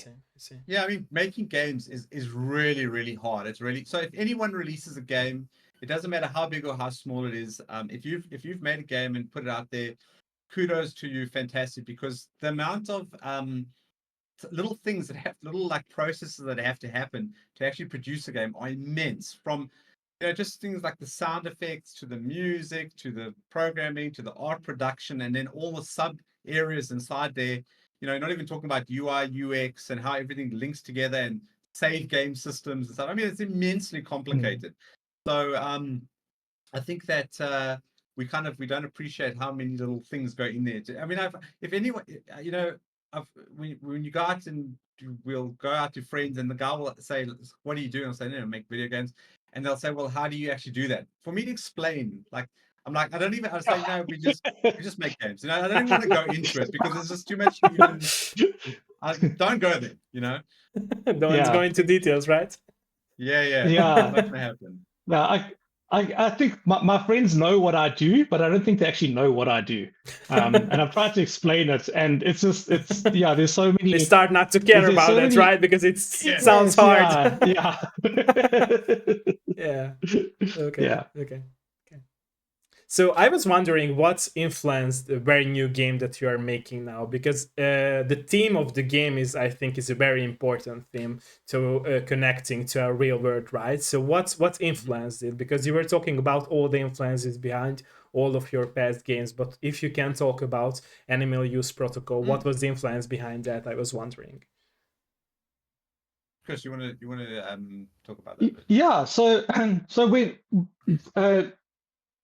And the very first thing we were going to actually do was going to be a direct sequel to Stasis Bone Totem. Okay. And I'm not going to go too far into that. So because we wrote the design documents. Yes, yeah. So we wrote the design documents. We started it. Yeah, we started building it. We got a writer on board to actually do writing for it. We've got a full story document and everything.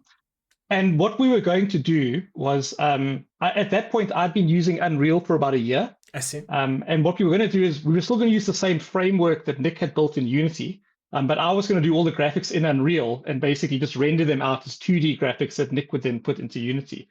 And around this time, Unity had that big licensing thing that they put up, where they were changing their license structure. And Nick and I, we sort of, although it wouldn't have really affected us at that sort of scale, it was something that we were sort of like, it did bring up the discussion of like, is Unity the correct engine to continue development on? And because I've been building the environments for our next game in Unreal, I put a first-person character camera in there, and I walked around, and I showed Nick, and I was like, what if we take the story that we were going to do for the sequel and do it in 3D first person in Unreal. And that was sort of like the first genesis of the idea. And a lot of our early prototyping was basically around this. I mean, I'll get a little tip, but it was basically going to take place in a prison, and it was sort of like a prison escape scenario. And that was very sort of like the first idea. And we very much, I think in the beginning, because it was our first 3D game, we weren't really super focused on the narrative at that point. It was just about the mechanics. Is it a game where you shoot things? Is it a game? Do we take out the gun? Is it just a sort of like a walking simulator style adventure game that just happens to be in 3D? I see. One of the biggest issues is, well, basically, I suffer from terrible motion sickness with 3D games. It's quite ridiculous because I grew up playing Doom and Quake and Quake 2 and stuff. Those are the games that I used to play for forever. But for some reason, from like my 30s, I started getting this terrible motion sickness. Maybe something's wrong with my eyes or something. I don't know. I see. So we've all our games have always been 2D because of this fact, and then so we've kind of avoided 3D like the plague. So when we were thinking of what kind of game, I mean, we don't want to really make a 3D shooter. We don't really play 3D shooters. We play like that wouldn't make sense, right? Games. So, we thought that isometric is quite. When the games that we've made before have all been isometric, and it's very difficult. Or it's not difficult, but it's just a challenge to get people to connect, or players to connect with the characters in isometric. True. We've managed to do it, but we have to use loads of tricks, loads of sound development. We have a lot of cut scenes to show things from a 3D perspective to kind of immerse the players. So we were like, well, maybe if we tell the story all the way through a first person view, we could maybe do something interesting. It's a grand experiment, and if it utterly fails, we'll go back to making isometric. No, I don't think it will fail. Yeah. Don't say that. Don't say that. Like, people were so hyped about the trailer. I remember seeing it for the first time. I was like, "What the hell?" Like, it's totally different, and I love that. Yeah. So we've got our the next Stasis game planned in that, but I see. we thought, what the hell? Let's do something different. We've made the same kind of games now for like 13 years. Maybe let's try something different. And Unreal obviously is such an amazing tool. It's allowed us to rapidly prototype. And as Chris has been using it for a year, so loads of environments and stuff were built already. So we kind of like we were able to jump in and actually start using the software pretty quickly. And it's a little bit painful from a programming perspective because I had to learn a whole new. I mean, I've been using C# for a decade. Now I've got to kind of reprogram my brain to use different stuff. But as a programmer, you can kind of switch into other things relatively easily. So once you get your head around Unreal, which is a monster application, you get going. And once we sort of like made that choice to kind of go into the first person thing, we did a lot of early prototyping, and it was all sort of built around this sort of like prison escape idea. I see. It was still going to be weird. It was still going to have our sort of thing, but I don't think Nick and I were really super in love with the story. And I think what we were trying to do is we were trying to take the stuff that we'd written for our Stasis sequel. I see. Yeah, and sort of like make it into this. And when you do go into a third person perspective and stuff, and you do sort of play on things, the story that we written wasn't working with the viewport that we'd actually chosen. We didn't feel that we had the connection that we really wanted to. And then I sort of watch a lot of people, they do these sort of like montages on YouTube to sad music, and they'll take like Game of Thrones, and they'll have like the story of Jon Snow, and it'll be to some like epic sort of like song, and they're these like 10-minute long montages, and I've always loved them. I do really enjoy watching them. And one of them that popped up was somebody had done a thing to Guardians of the Galaxy 3 following Rocket's Raccoon, and I think it was done to Johnny Cash's Hurt, which is one of my favorite songs. So I had this, and I sent this to Nick, and I said, this could be the game.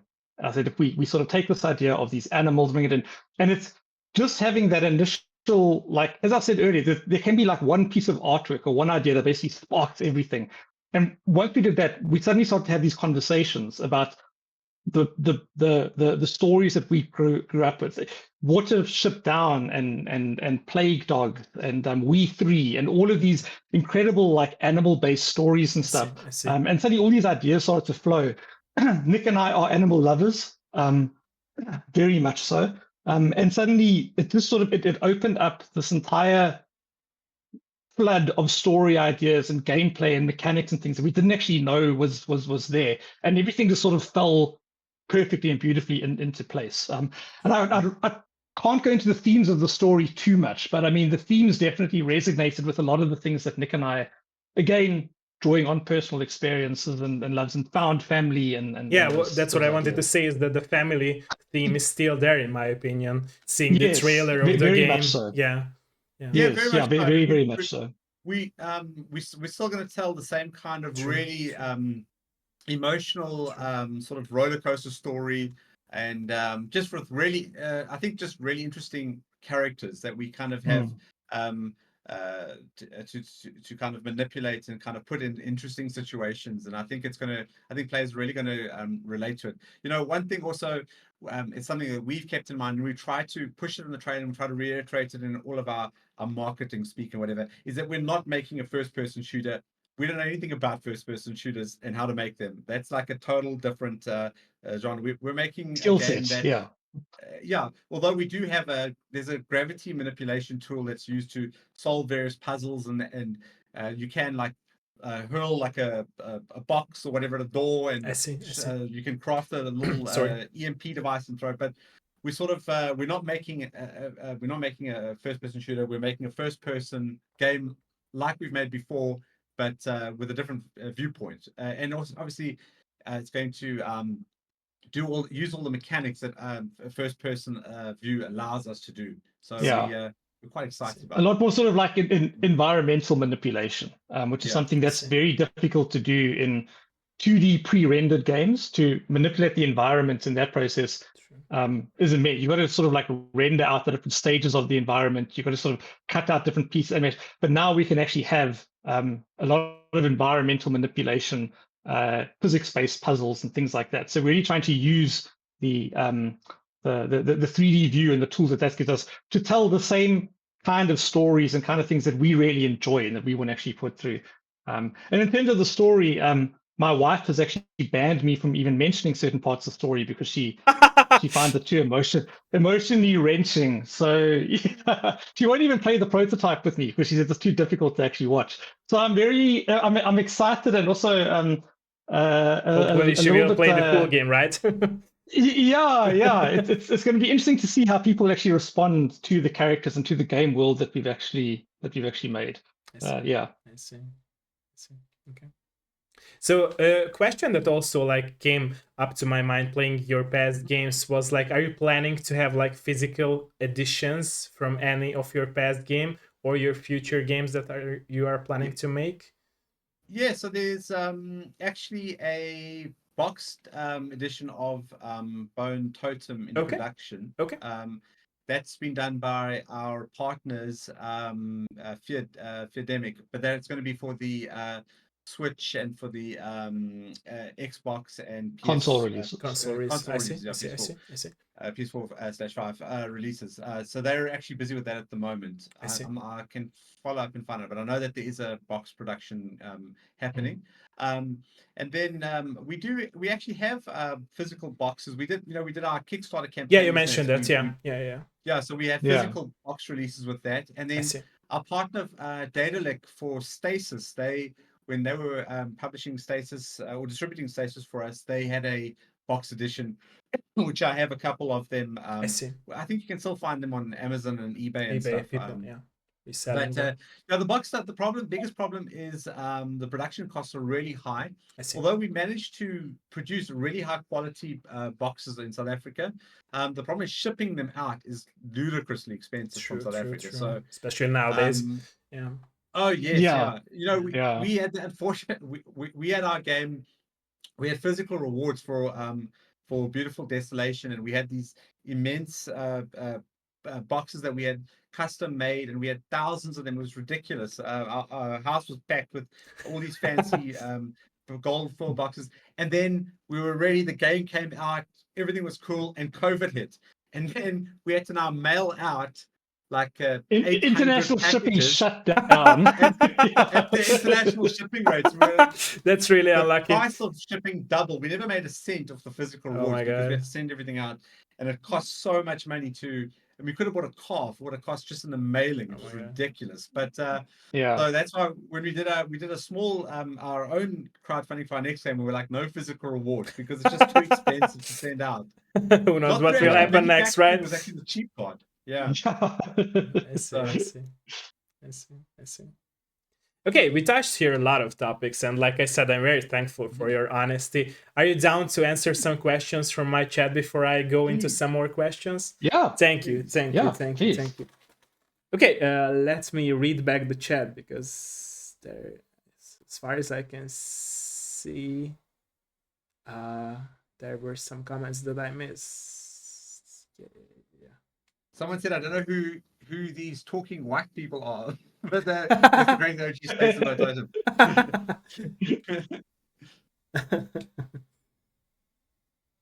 Well, the main question, no, I am not single. Sorry, ladies. It's Okay, there is the question from Minnie.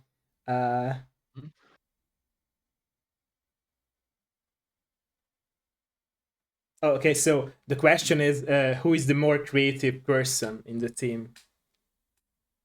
I think that we're creative in different ways. Okay.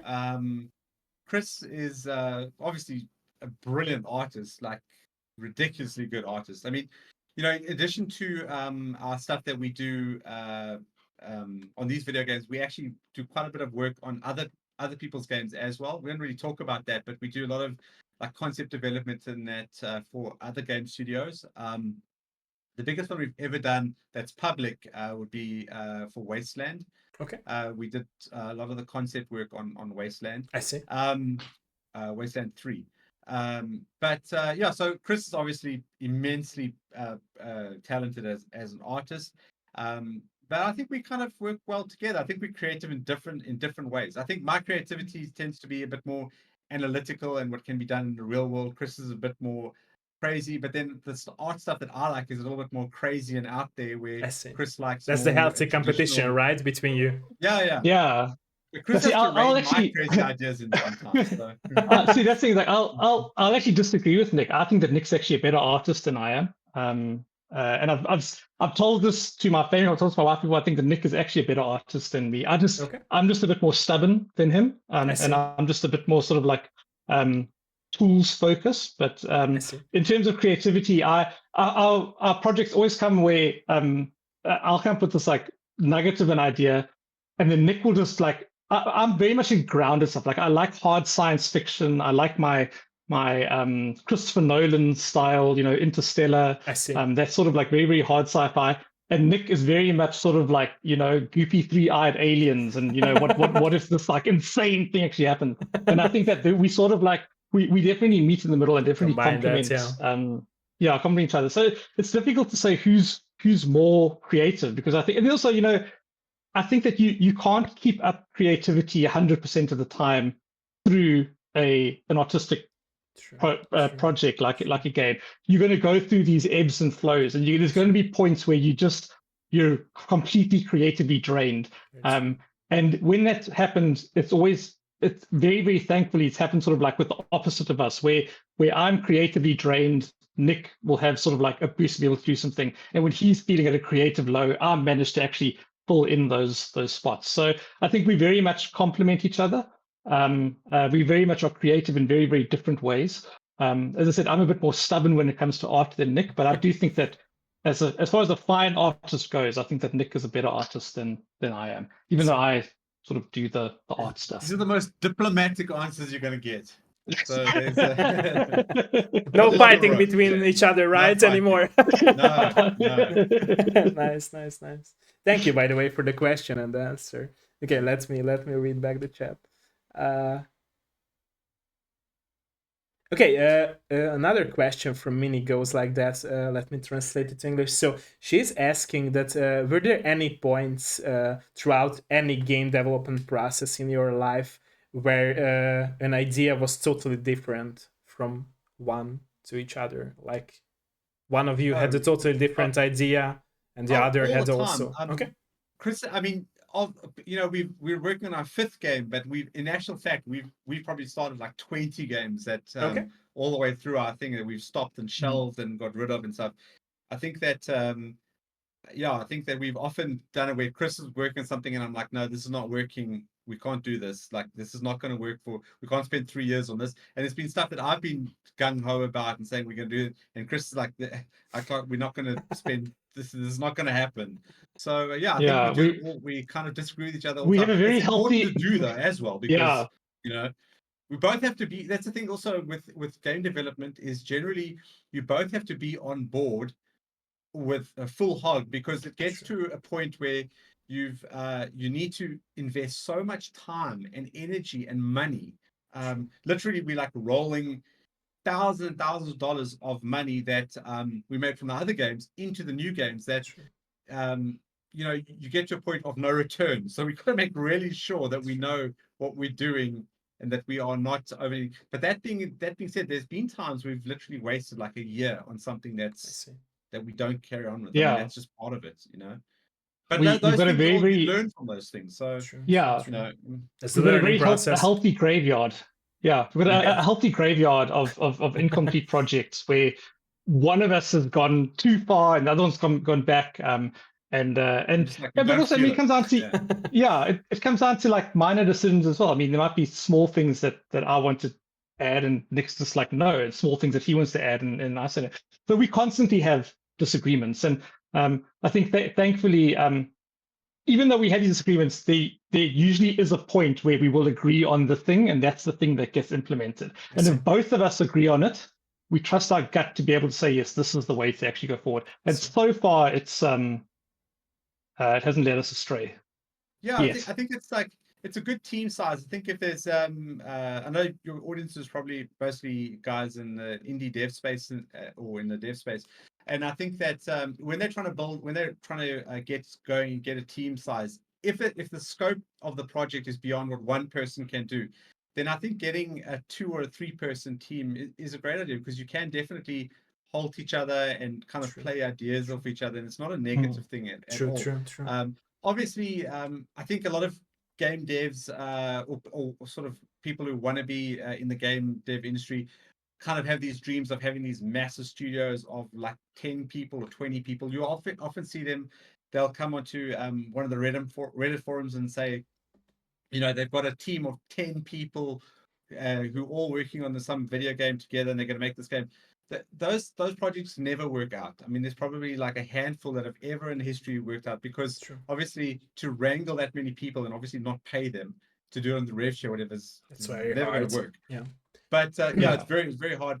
But also because, once you start adding so many people and there's no hierarchy, because they don't necessarily have to listen to you because they're giving you their free time. True. You're going to find that the project is not going to go anywhere. It's going to be pedaling on the spot. So people will push the ship right or left, right on the sea, and you cannot keep it steady like you want it to. If you've got a tiny core little team and you're all on the same path, I think you're going to do really good, really good work, because you can balance, because you can disagree and have creative conflict in it. That's important in the creative process. Very true.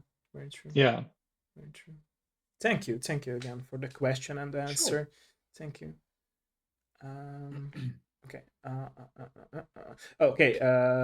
Fight Card is also asking, on Bones Totem's Steam page, it points out that screenplay was written by someone from Hollywood.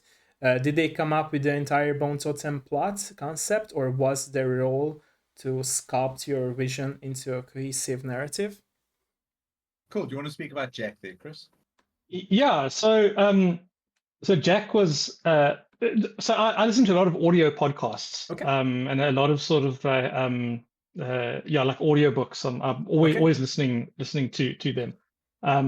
And there was so on all of our previous games, I had done a big chunk of the writing. I see. And I'd done all the audio production. So dealt with the voice actors, directed them, actually edited the stuff together.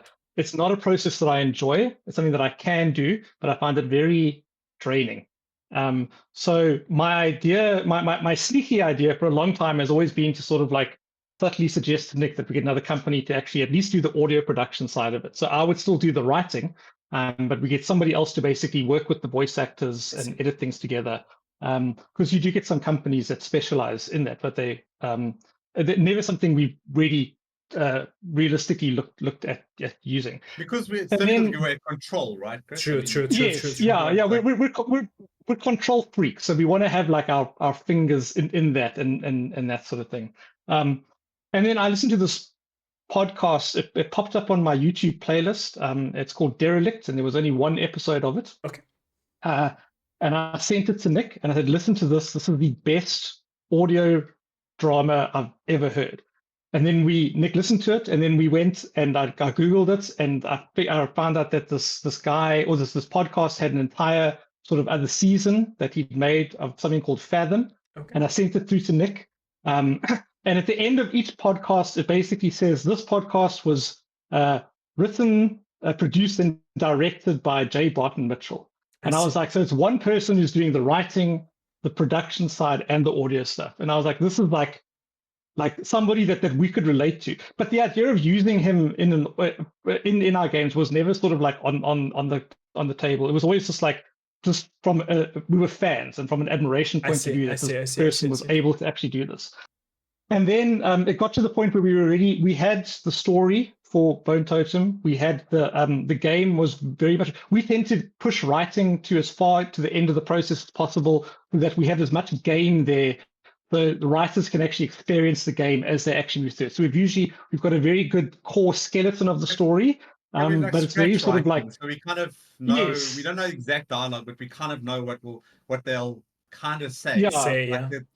the general yeah, thread of I what's see. going to be said over here. yeah. I see. Yeah. Character Character A comments talks about on this. I Yeah, see. yeah. I see. I yeah, see. I character see. comments on dripping water. Character B speaks about ship, I and see. it's I see. literally I like see. I little see. bits I of see. dialogue like that. And then I went to Nick and I said like, why don't well actually what I did before I even went to Nick is I popped an email to Jack and I just said like we're big fans of yours, we're working on this project. It kind of had a lot of similarities. His one was also taking place in this like underwater I facility. see. And I said, are you open to contract work? And then that same day, I went out with Nick and it was sort of once a week we tried to meet up for a cup of coffee. And I said, what would you think about contacting Jack, contacting this guy and seeing if he'd want to be involved, not knowing that I'd already actually contacted him. And Nick said, yeah, give it a try and we'll see. And Jack got back to us, and we set up a Skype call, and we had a conversation. And it's You just played our games as well, so you kind of knew. yes, yeah, he'd actually I he see. played our games before, which was sort of There like was the unbeknownst connection to us. already formed, right? We could say that. Yeah, exactly. Yeah, and a lot of the things like we found he's roughly about the same age as us. We sort of like, as Nick said, there's kind of this period of movies that I feel we sort of stopped watching movies from like I don't know, like Independence Day, and everything before Independence Day from like 97 and backwards we're influenced by. And he's sort of in that same thing. He's a sci-fi nerd of the 80s. It's all about Terminator and it's about Deep Star Six and it's about these awesome The Thing and John Carpenter movies and those are the things we really love. And we just honestly we found somebody who we connected with artistically. I see. And the fact that he got excited about the story we were actually trying to tell, and he said yes, he would sort of like come on board with us and sort of take our story and mold it into something that's very much sort of like a hybrid of his influences and his style with our sort of like slightly weirder biomechanical, strange, there's a teddy bear who's one of the main characters. So it kind of like very, very strange ideas. I mean, I think it's just it's the perfect example of just finding people that like that match your freak. That sort of like they get what you're doing and they sort of work with it. And it was just an absolute pleasure to work with him as well. And we sort of like when we work with people, we tend to be very hands off. If we meet somebody and we want to work with them, it's because we value what they do artistically. So we could do it ourselves. So what's the point of working with somebody else if we're going to micromanage their process? True. And we very much let Jack sort of like run within the confines of what we'd actually created. And he wrote the screenplays. He does script doctoring. So he's sort of like already very familiar with taking existing structures and being able to work within it. And he also because he was doing the audio production for his podcast, he was able to actually use actors that he'd used before. He had a lot of connections in that field. He had the studio set up and could do all the audio stuff. And he's actually even one of the voice actors. He plays Caliban in the game. So he's also a voice actor himself. So finding somebody who can write, direct, act, and do audio production as a one-stop shop was an incredible experience for us. And I think it created a very unified vision. And that's why I mean the audio in Bone Totem has been one of the more universally praised aspects of the project. Yeah, bro, I don't know if you've got anything else to add to my diatribe. Jack, Jack is he's a great writer, and he sort of brought all the characters to life and added like Ferran. We didn't even have Ferran was like just going to end really quickly as a quick throwaway character, and he kind of the way that he just brought him in and created this relationship between him and Moses, and it was just really brilliantly done. Like if you played the game, we give all the credit to the emotional side of things to Jack, because we had a game that you could play through and there were like a couple of little boxes and the puzzles were there and we were like, okay, then this kind of thing happens, but he kind of cohesively brought together. It was a fantastic experience, and it was. I mean, before we've worked with musicians, that's kind of the only people, and some writers who've written some content for us, and then voice actors that we've directed, but we've never really worked with someone who we've given that much creative control to. I see. Even in our normal business, when we ran our other business, we'd never give away that level of control. We kind of were managing everything at all times. Probably why we burnt out and started video games in the first place. So hopefully that quite won't crazy happen in for the us video to- game industry part of your life, right? Yeah, exactly. Exactly. Hopefully not. It's difficult for us to give away control, but he did such a sterling job, and he's back on this new project with us. He's definitely involved, and yeah, he's a part of our team. He's just it's just crazy when you can have someone read something and think about it differently and create these new characters. It's really interesting to still connect to the same vision that you created, right? Yeah, it's still having the same vision. Yeah. So it's a collaborative exercise, but all credit to Jack. He's a brilliant writer, and he's actually a published author. And he's like, his new podcast series is doing really well. So hopefully, he doesn't do too well, and he leaves us for like Netflix or something. Hopefully, that won't happen. I don't want to. He can't do that well. That's the loyalty and family part that matters to you, hopefully, to him as well, right? Yes. If we had a sister, we get him into the family, but unfortunately, it's just two brothers. So yeah. There will be a third brother now. Yes. Yeah. Nice. Thank you, by the way, for the question and the answer again. Thank you. Okay. That was an awesome question. Bobby Bites asks, do you think your unusual location, South Africa, gives you a different perspective originally to your creations? Oh, definitely. I think that, we've always tried to bring a little bit of the kind of environment here. Okay. I'll talk about practically how we literally brought the environment in, but we try to touch on our games aren't necessarily political, but we kind of bring in a touch of the politics of the area into the background of the game. So that was sort of most apparent in Beautiful Desolation, which is literally we set that story in Cape Town. We wanted to do sort of a future Afro-futuristic kind of story, and we thought, what better place to do it other than Cape Town? And Chris, do you want to talk about how what we did to bring in how we kind of So this was sort of in the early days where photo scanning actually became very accessible. Because before you could do photo scanning, but you had to have sort of like LiDAR scanners and stuff. And this was sort of the introduction of like a camera-based photo scanners. So you could literally go and take photos of things, pop them into software, and it would pop out a model.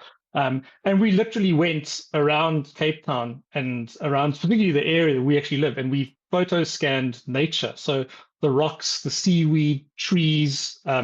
We even went to the South African Museum, and they've got a whole lot of fossils, and we photo scanned the fossils that they actually had there. And those are all sort of parts, those are all made the backgrounds of Beautiful Desolation. So there's literally sort of like parts from the beach that Nick and I would go walking on with his dog. And even the story of Beautiful Desolation, we came about, it was two brothers walking on the beach with their dog. And that was Nick and I walking along the beach with Nick's dog. And that's sort of all translated into Beautiful Desolation.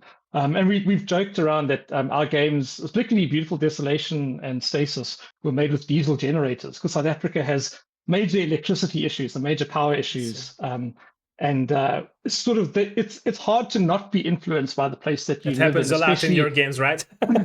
Yes, you have to solve puzzles by that. There's always a generator and a power failure. Yeah. True. I think it's difficult to not be influenced. If you live in South Africa, you constantly are surrounded by politics and by the history and the tumultuous history that we've actually had in South Africa. And as we said, sort of like early on, you're going to be influenced by the things around you. That's the beauty of art, right? Or making art. Exactly, yeah. So we not only bring in bits of our family relationship, but also bits of the world that we actually live in.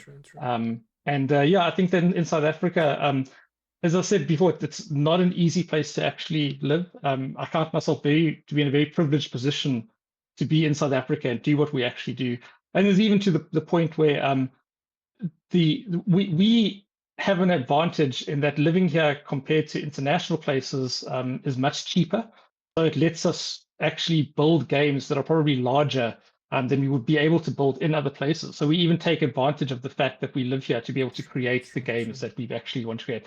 There are some big negatives. A big thing is that our currency is just very, very weak compared to the rest of the I world. see. So doing outsourcing is incredibly expensive for us, which is why we've tended to avoid it. It's just honestly, when you're looking at sort of like your outsourcing in terms of like massive percentage chunks of your major budget, it starts to sort of hit home a little bit. And also just in general, South Africa, it's just, I find it an incredibly sad place sometimes because it has so much potential, but we have there's no political will in a lot of ways to actually fix the issues. But in the last year or so, since the last election, there has been a bit of a tide changing with the political elite not being able to take as much advantage of the citizens as possible. And there's almost this like little tinge of hope in the country that I There's think I'll always always hope sort and of hold light, on to. right? In not just the games, but in real life as well. That we try to bring Cape, into our projects. Yeah. But Cape Town is a beautiful place to make games. We love it. The people are awesome. The weathers are lovely. Oh, yeah. And the beach is beautiful. And yeah, it's a in terms of anywhere in South Africa, it's a cool place to work. In fact, most of the game development studios are here. Most of the guys are in Cape Town. this kind of Cape Town area. So I think the fresh air is good for our developer brains. Yes, yeah. True. I mean, if you're, I mean, I've had friends that have visited South Africa from overseas, and I mean, whenever anybody comes here, particularly to Cape Town, they are blown away by this incredible, beautiful, amazing, eclectic, wonderful place that we actually live in. Yeah, it's I do love it here. South Africa and Africa in general. Once you've lived here, and I mean, Nick and I born and raised. It's very difficult to leave. There's something very magical about this place, and I can't actually imagine living anywhere else. And it's also connects to the theme of loving and respecting family, right? You also respect where you were born, so it also matters for you. And I think it's very important, in my opinion, to respect that in real life. Yeah. It's also, so like if we ever had to leave, that would mean sort of like, because in South Africa, a lot of in South Africa, particularly around Nick and our age, they do leave the country. But that for us would mean leaving our parents, and that's something that's currently it would just be too difficult to actually do. So yeah. I see. Okay. Thank you again for the question, by the way, and the answer as well. Thank you. I appreciate that. Bobby Bite says, awesome. I lived in West Africa for some years. People have more freedom, peace of mind, despite all the problems, curiosity in their mind here, and I like this vibe too. Yeah, I mean, South Africa, or Africa in general, has an immense amount of untapped stories and talent in it. So hopefully, our little stories can make a difference. True. And you will start the way, right? Hopefully, and you started already, so you will pull people with you. I think. Yeah. Okay.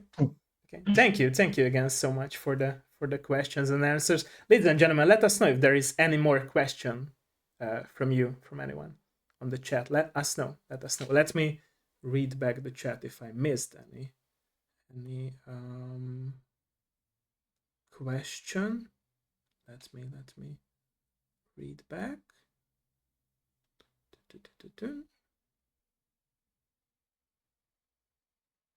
Okay, let us know, by the way, if there is any more question. Let us know. Bármilyen más kérdés? Any more question? Let us know.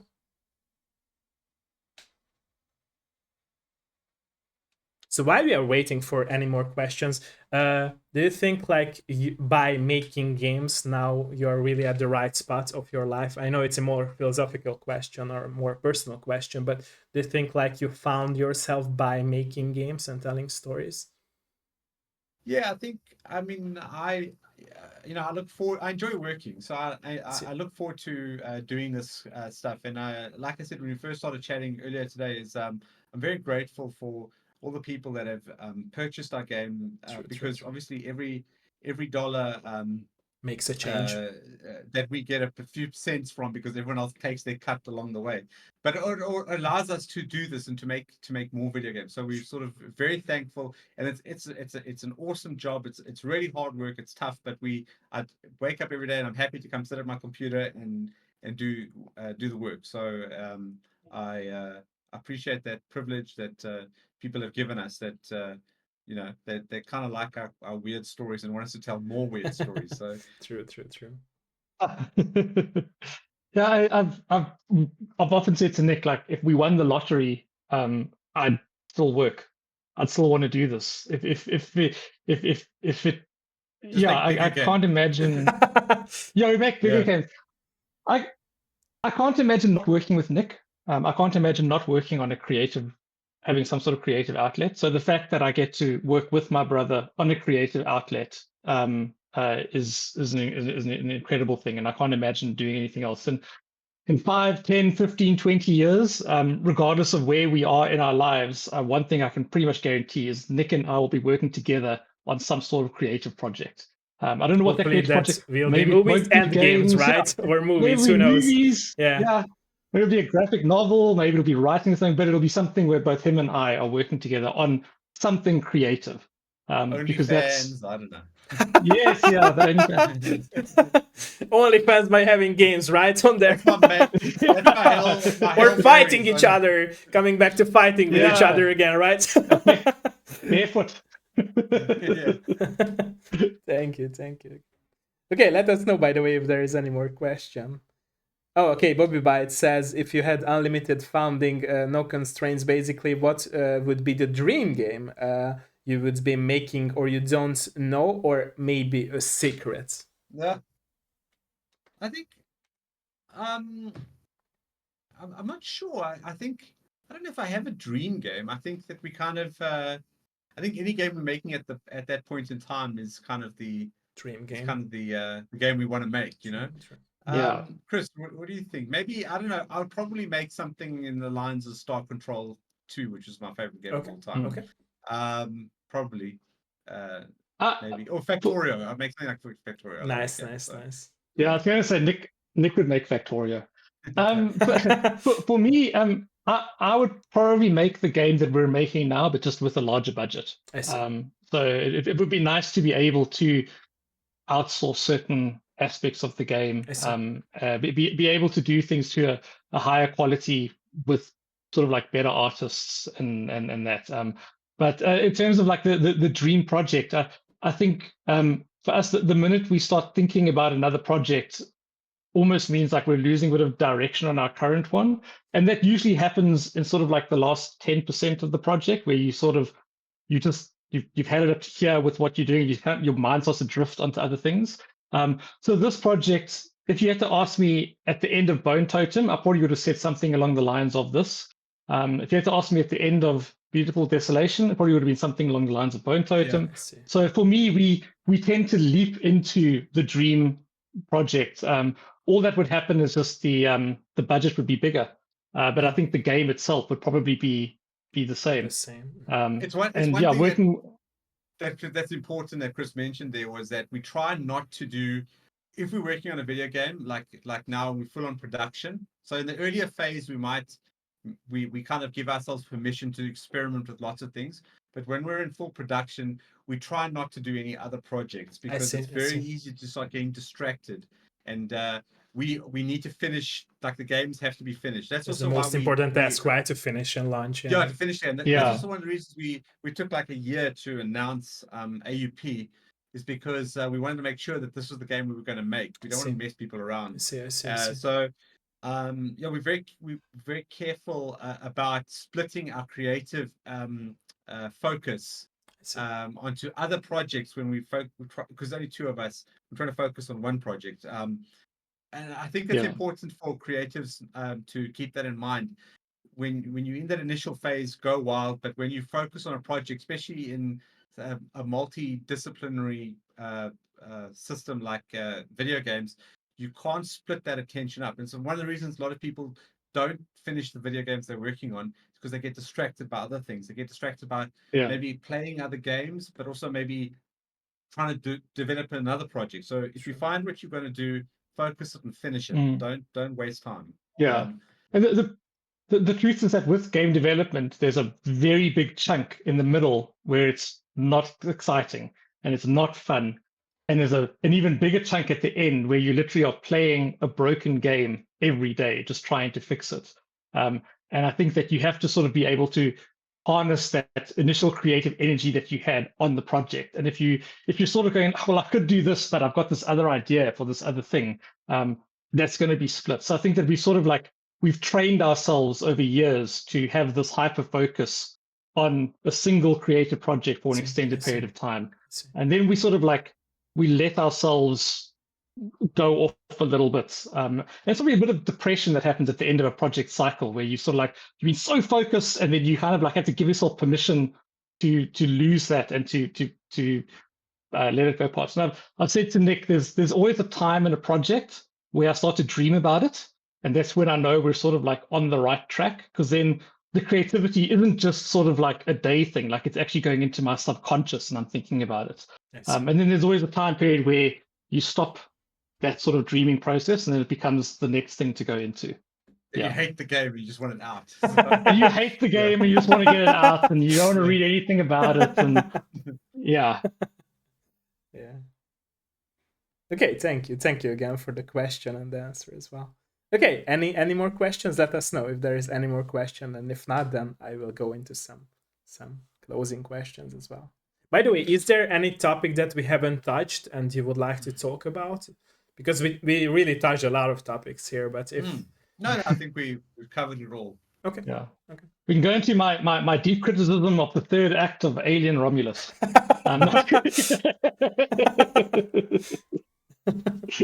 Okay. Got a lot to say about that. That will be your own podcast, right? That you might start. Not movies, but a podcast. Yeah. That makes sense. Okay, let us know. By the way, let us know. I will wait for a little. And Bobby Bite says, "I would like that a lot." Yeah. I'm waiting for the question to be, what does Chris think about the third act of Alien Romulus? No, please no. Next time after the next game release, yeah.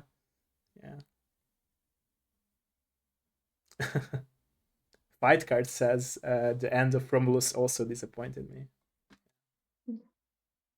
Don't get him started. Okay. Sorry. Like I will close down the chat. Throw away my laptop. Not reading chat anymore. Sorry, guys. Ladies and gentlemen. Yeah. My wife has banned me from talking about Game of Thrones, so it's just one of those sort of things. You have to write about those, right? And sometimes you will end up get it out. Yeah, true. Okay, so if there isn't any more question, if there isn't any more topic that you would like to discuss, my closing question would be, what would be your advice for those people who would like to make their own games? Because you have so much experience now behind your back and with all the knowledge, what would be your advice for people who really want to make the first step into the video game industry as starters? So often, and I've mentioned this to Chris many times, I think, if you want to get involved in video games, you've got to kind of immerse yourself in the culture of making video games. Okay. So you've got to go to where people are. A lot of the people tend to be on Reddit Game Dev.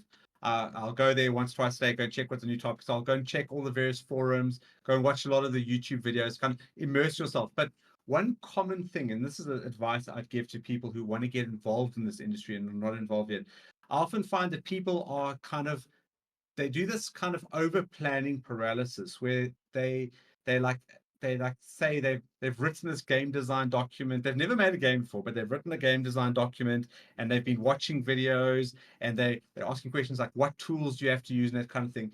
And I think that what happens is that they're avoiding getting involved in the video game. They're doing all this research when the simple fact is they need to just get in there and start and make something and do something. Yeah, that's true. I think people get into this. I call it like over research paralysis, where they kind of trying to find the right tool to use. It doesn't matter. We started making games from board games to click and play, which is like a child's toy. That's how we started making games. You just have to get in there and make something. And the great thing about the time we're living now is that there's so many tools available, like Unreal and Unity and Game Maker and Godot and all of these things, which are all free. You only pay on the back end once you're actually making something. So I think get in there and just do something. Start making something. Don't try over plan what your first game is going to be. Don't say I'm going to make an MMO RPG or I'm going to make a FPS shooter or whatever. Yeah. You're the genre in one, right? Happen. Yeah. Exactly. You're not Eric Barone, from Stardew Valley, but he studied a computer science degree. That guy was really smart to start. So he didn't just randomly pick up the software and the knowledge already. So I think that that paralysis of over researching it. I think get in there and start doing something. Start making a game, and that's the number one thing I would tell people to do. Yeah, no, 100%. As Nick said, like people have asked, like, how do I do this? Yeah, and you just have to do it. I'm completely self-taught. I don't have any sort of formal education in art or in the technical side of stuff. Everything, I've got a matric certificate, which is a grade 12. Everything that I've learned, I basically learned myself, self-study from YouTube and books. And there's, as Nick said, there's so many tools out there to be able to help you out in doing things. You just have to start. Download Unity, download Game Maker, open up the example files, change a model, swap something out, throw a sound in there, play around, and then you'll find how the game is made. Don't, as Nick said, don't over design. Just go in and muck around, and you'll find something. Because even the games that are don't think you're going to program your own engine. Yeah, you're not going to program your own engine, or you don't have to do that. If you want to make a game, get into one of the existing engines. True. Yeah. I mean, even if you look at some of the more successful games out there, I think BioShock. I think the first BioShock, they didn't even have the story. They finished the game and they put the story in like a year. So the idea of like you've got the story you want to tell, don't do that. Make the game, see what happens, and the process will develop from there. But you just have to kind of like get your hands dirty. Yeah, and you have to like take the first step in order to make mistakes and learn from them, right? So exactly. And, why I say don't try and program an engine. You might think you have to learn programming. You don't need to learn. A lot of the tools will hold your hand all the way through. Some of the tools like Multimedia Fusion and Click and Play, and I think Multimedia Fusion is the latest one, 2.5 by Click Team. It's like all drag and drop stuff, and that'll teach you all the basics of programming that you need. So you don't need to go hardcore programming at the beginning. And people who want to do the hardcore programming, they'll never finish that game. That's why that's why there's so many in the game. They'll get lost in the process, right? Yeah, exactly. They get lost. Yeah. Exactly. So I mean, I can tell you with Stasis, I never wrote. There's not a single line of code in Stasis. Stasis is entirely made in Visionaire, which is it's got a WYSIWYG editor that's literally drag and drop. So we made the entire game. I didn't write. I think I copied and pasted some Lua code in for something. So even if you're not the programmer, like there are tools out there that can actually help you. True. Thank you again. Thank you again for the questions from the chat, and also for both of your honesty and being here. And like I said, I will need some more of your minutes of stream, but for those who are watching us, thank you for joining us live, and also thank you for those who will watch our interview as a VOD or edited version later this month. Thank you so much for joining us, and it was really my pleasure and honor that you joined us for today's episode. Thank you so much, everyone. Bye bye, and have a nice day, depending where you live or night. Bye bye. Bye bye. Cheers. Bye bye. And of course, don't forget to wishlist the new game. Yes. Marketing time, right? Marketing, that Give us matters. Money.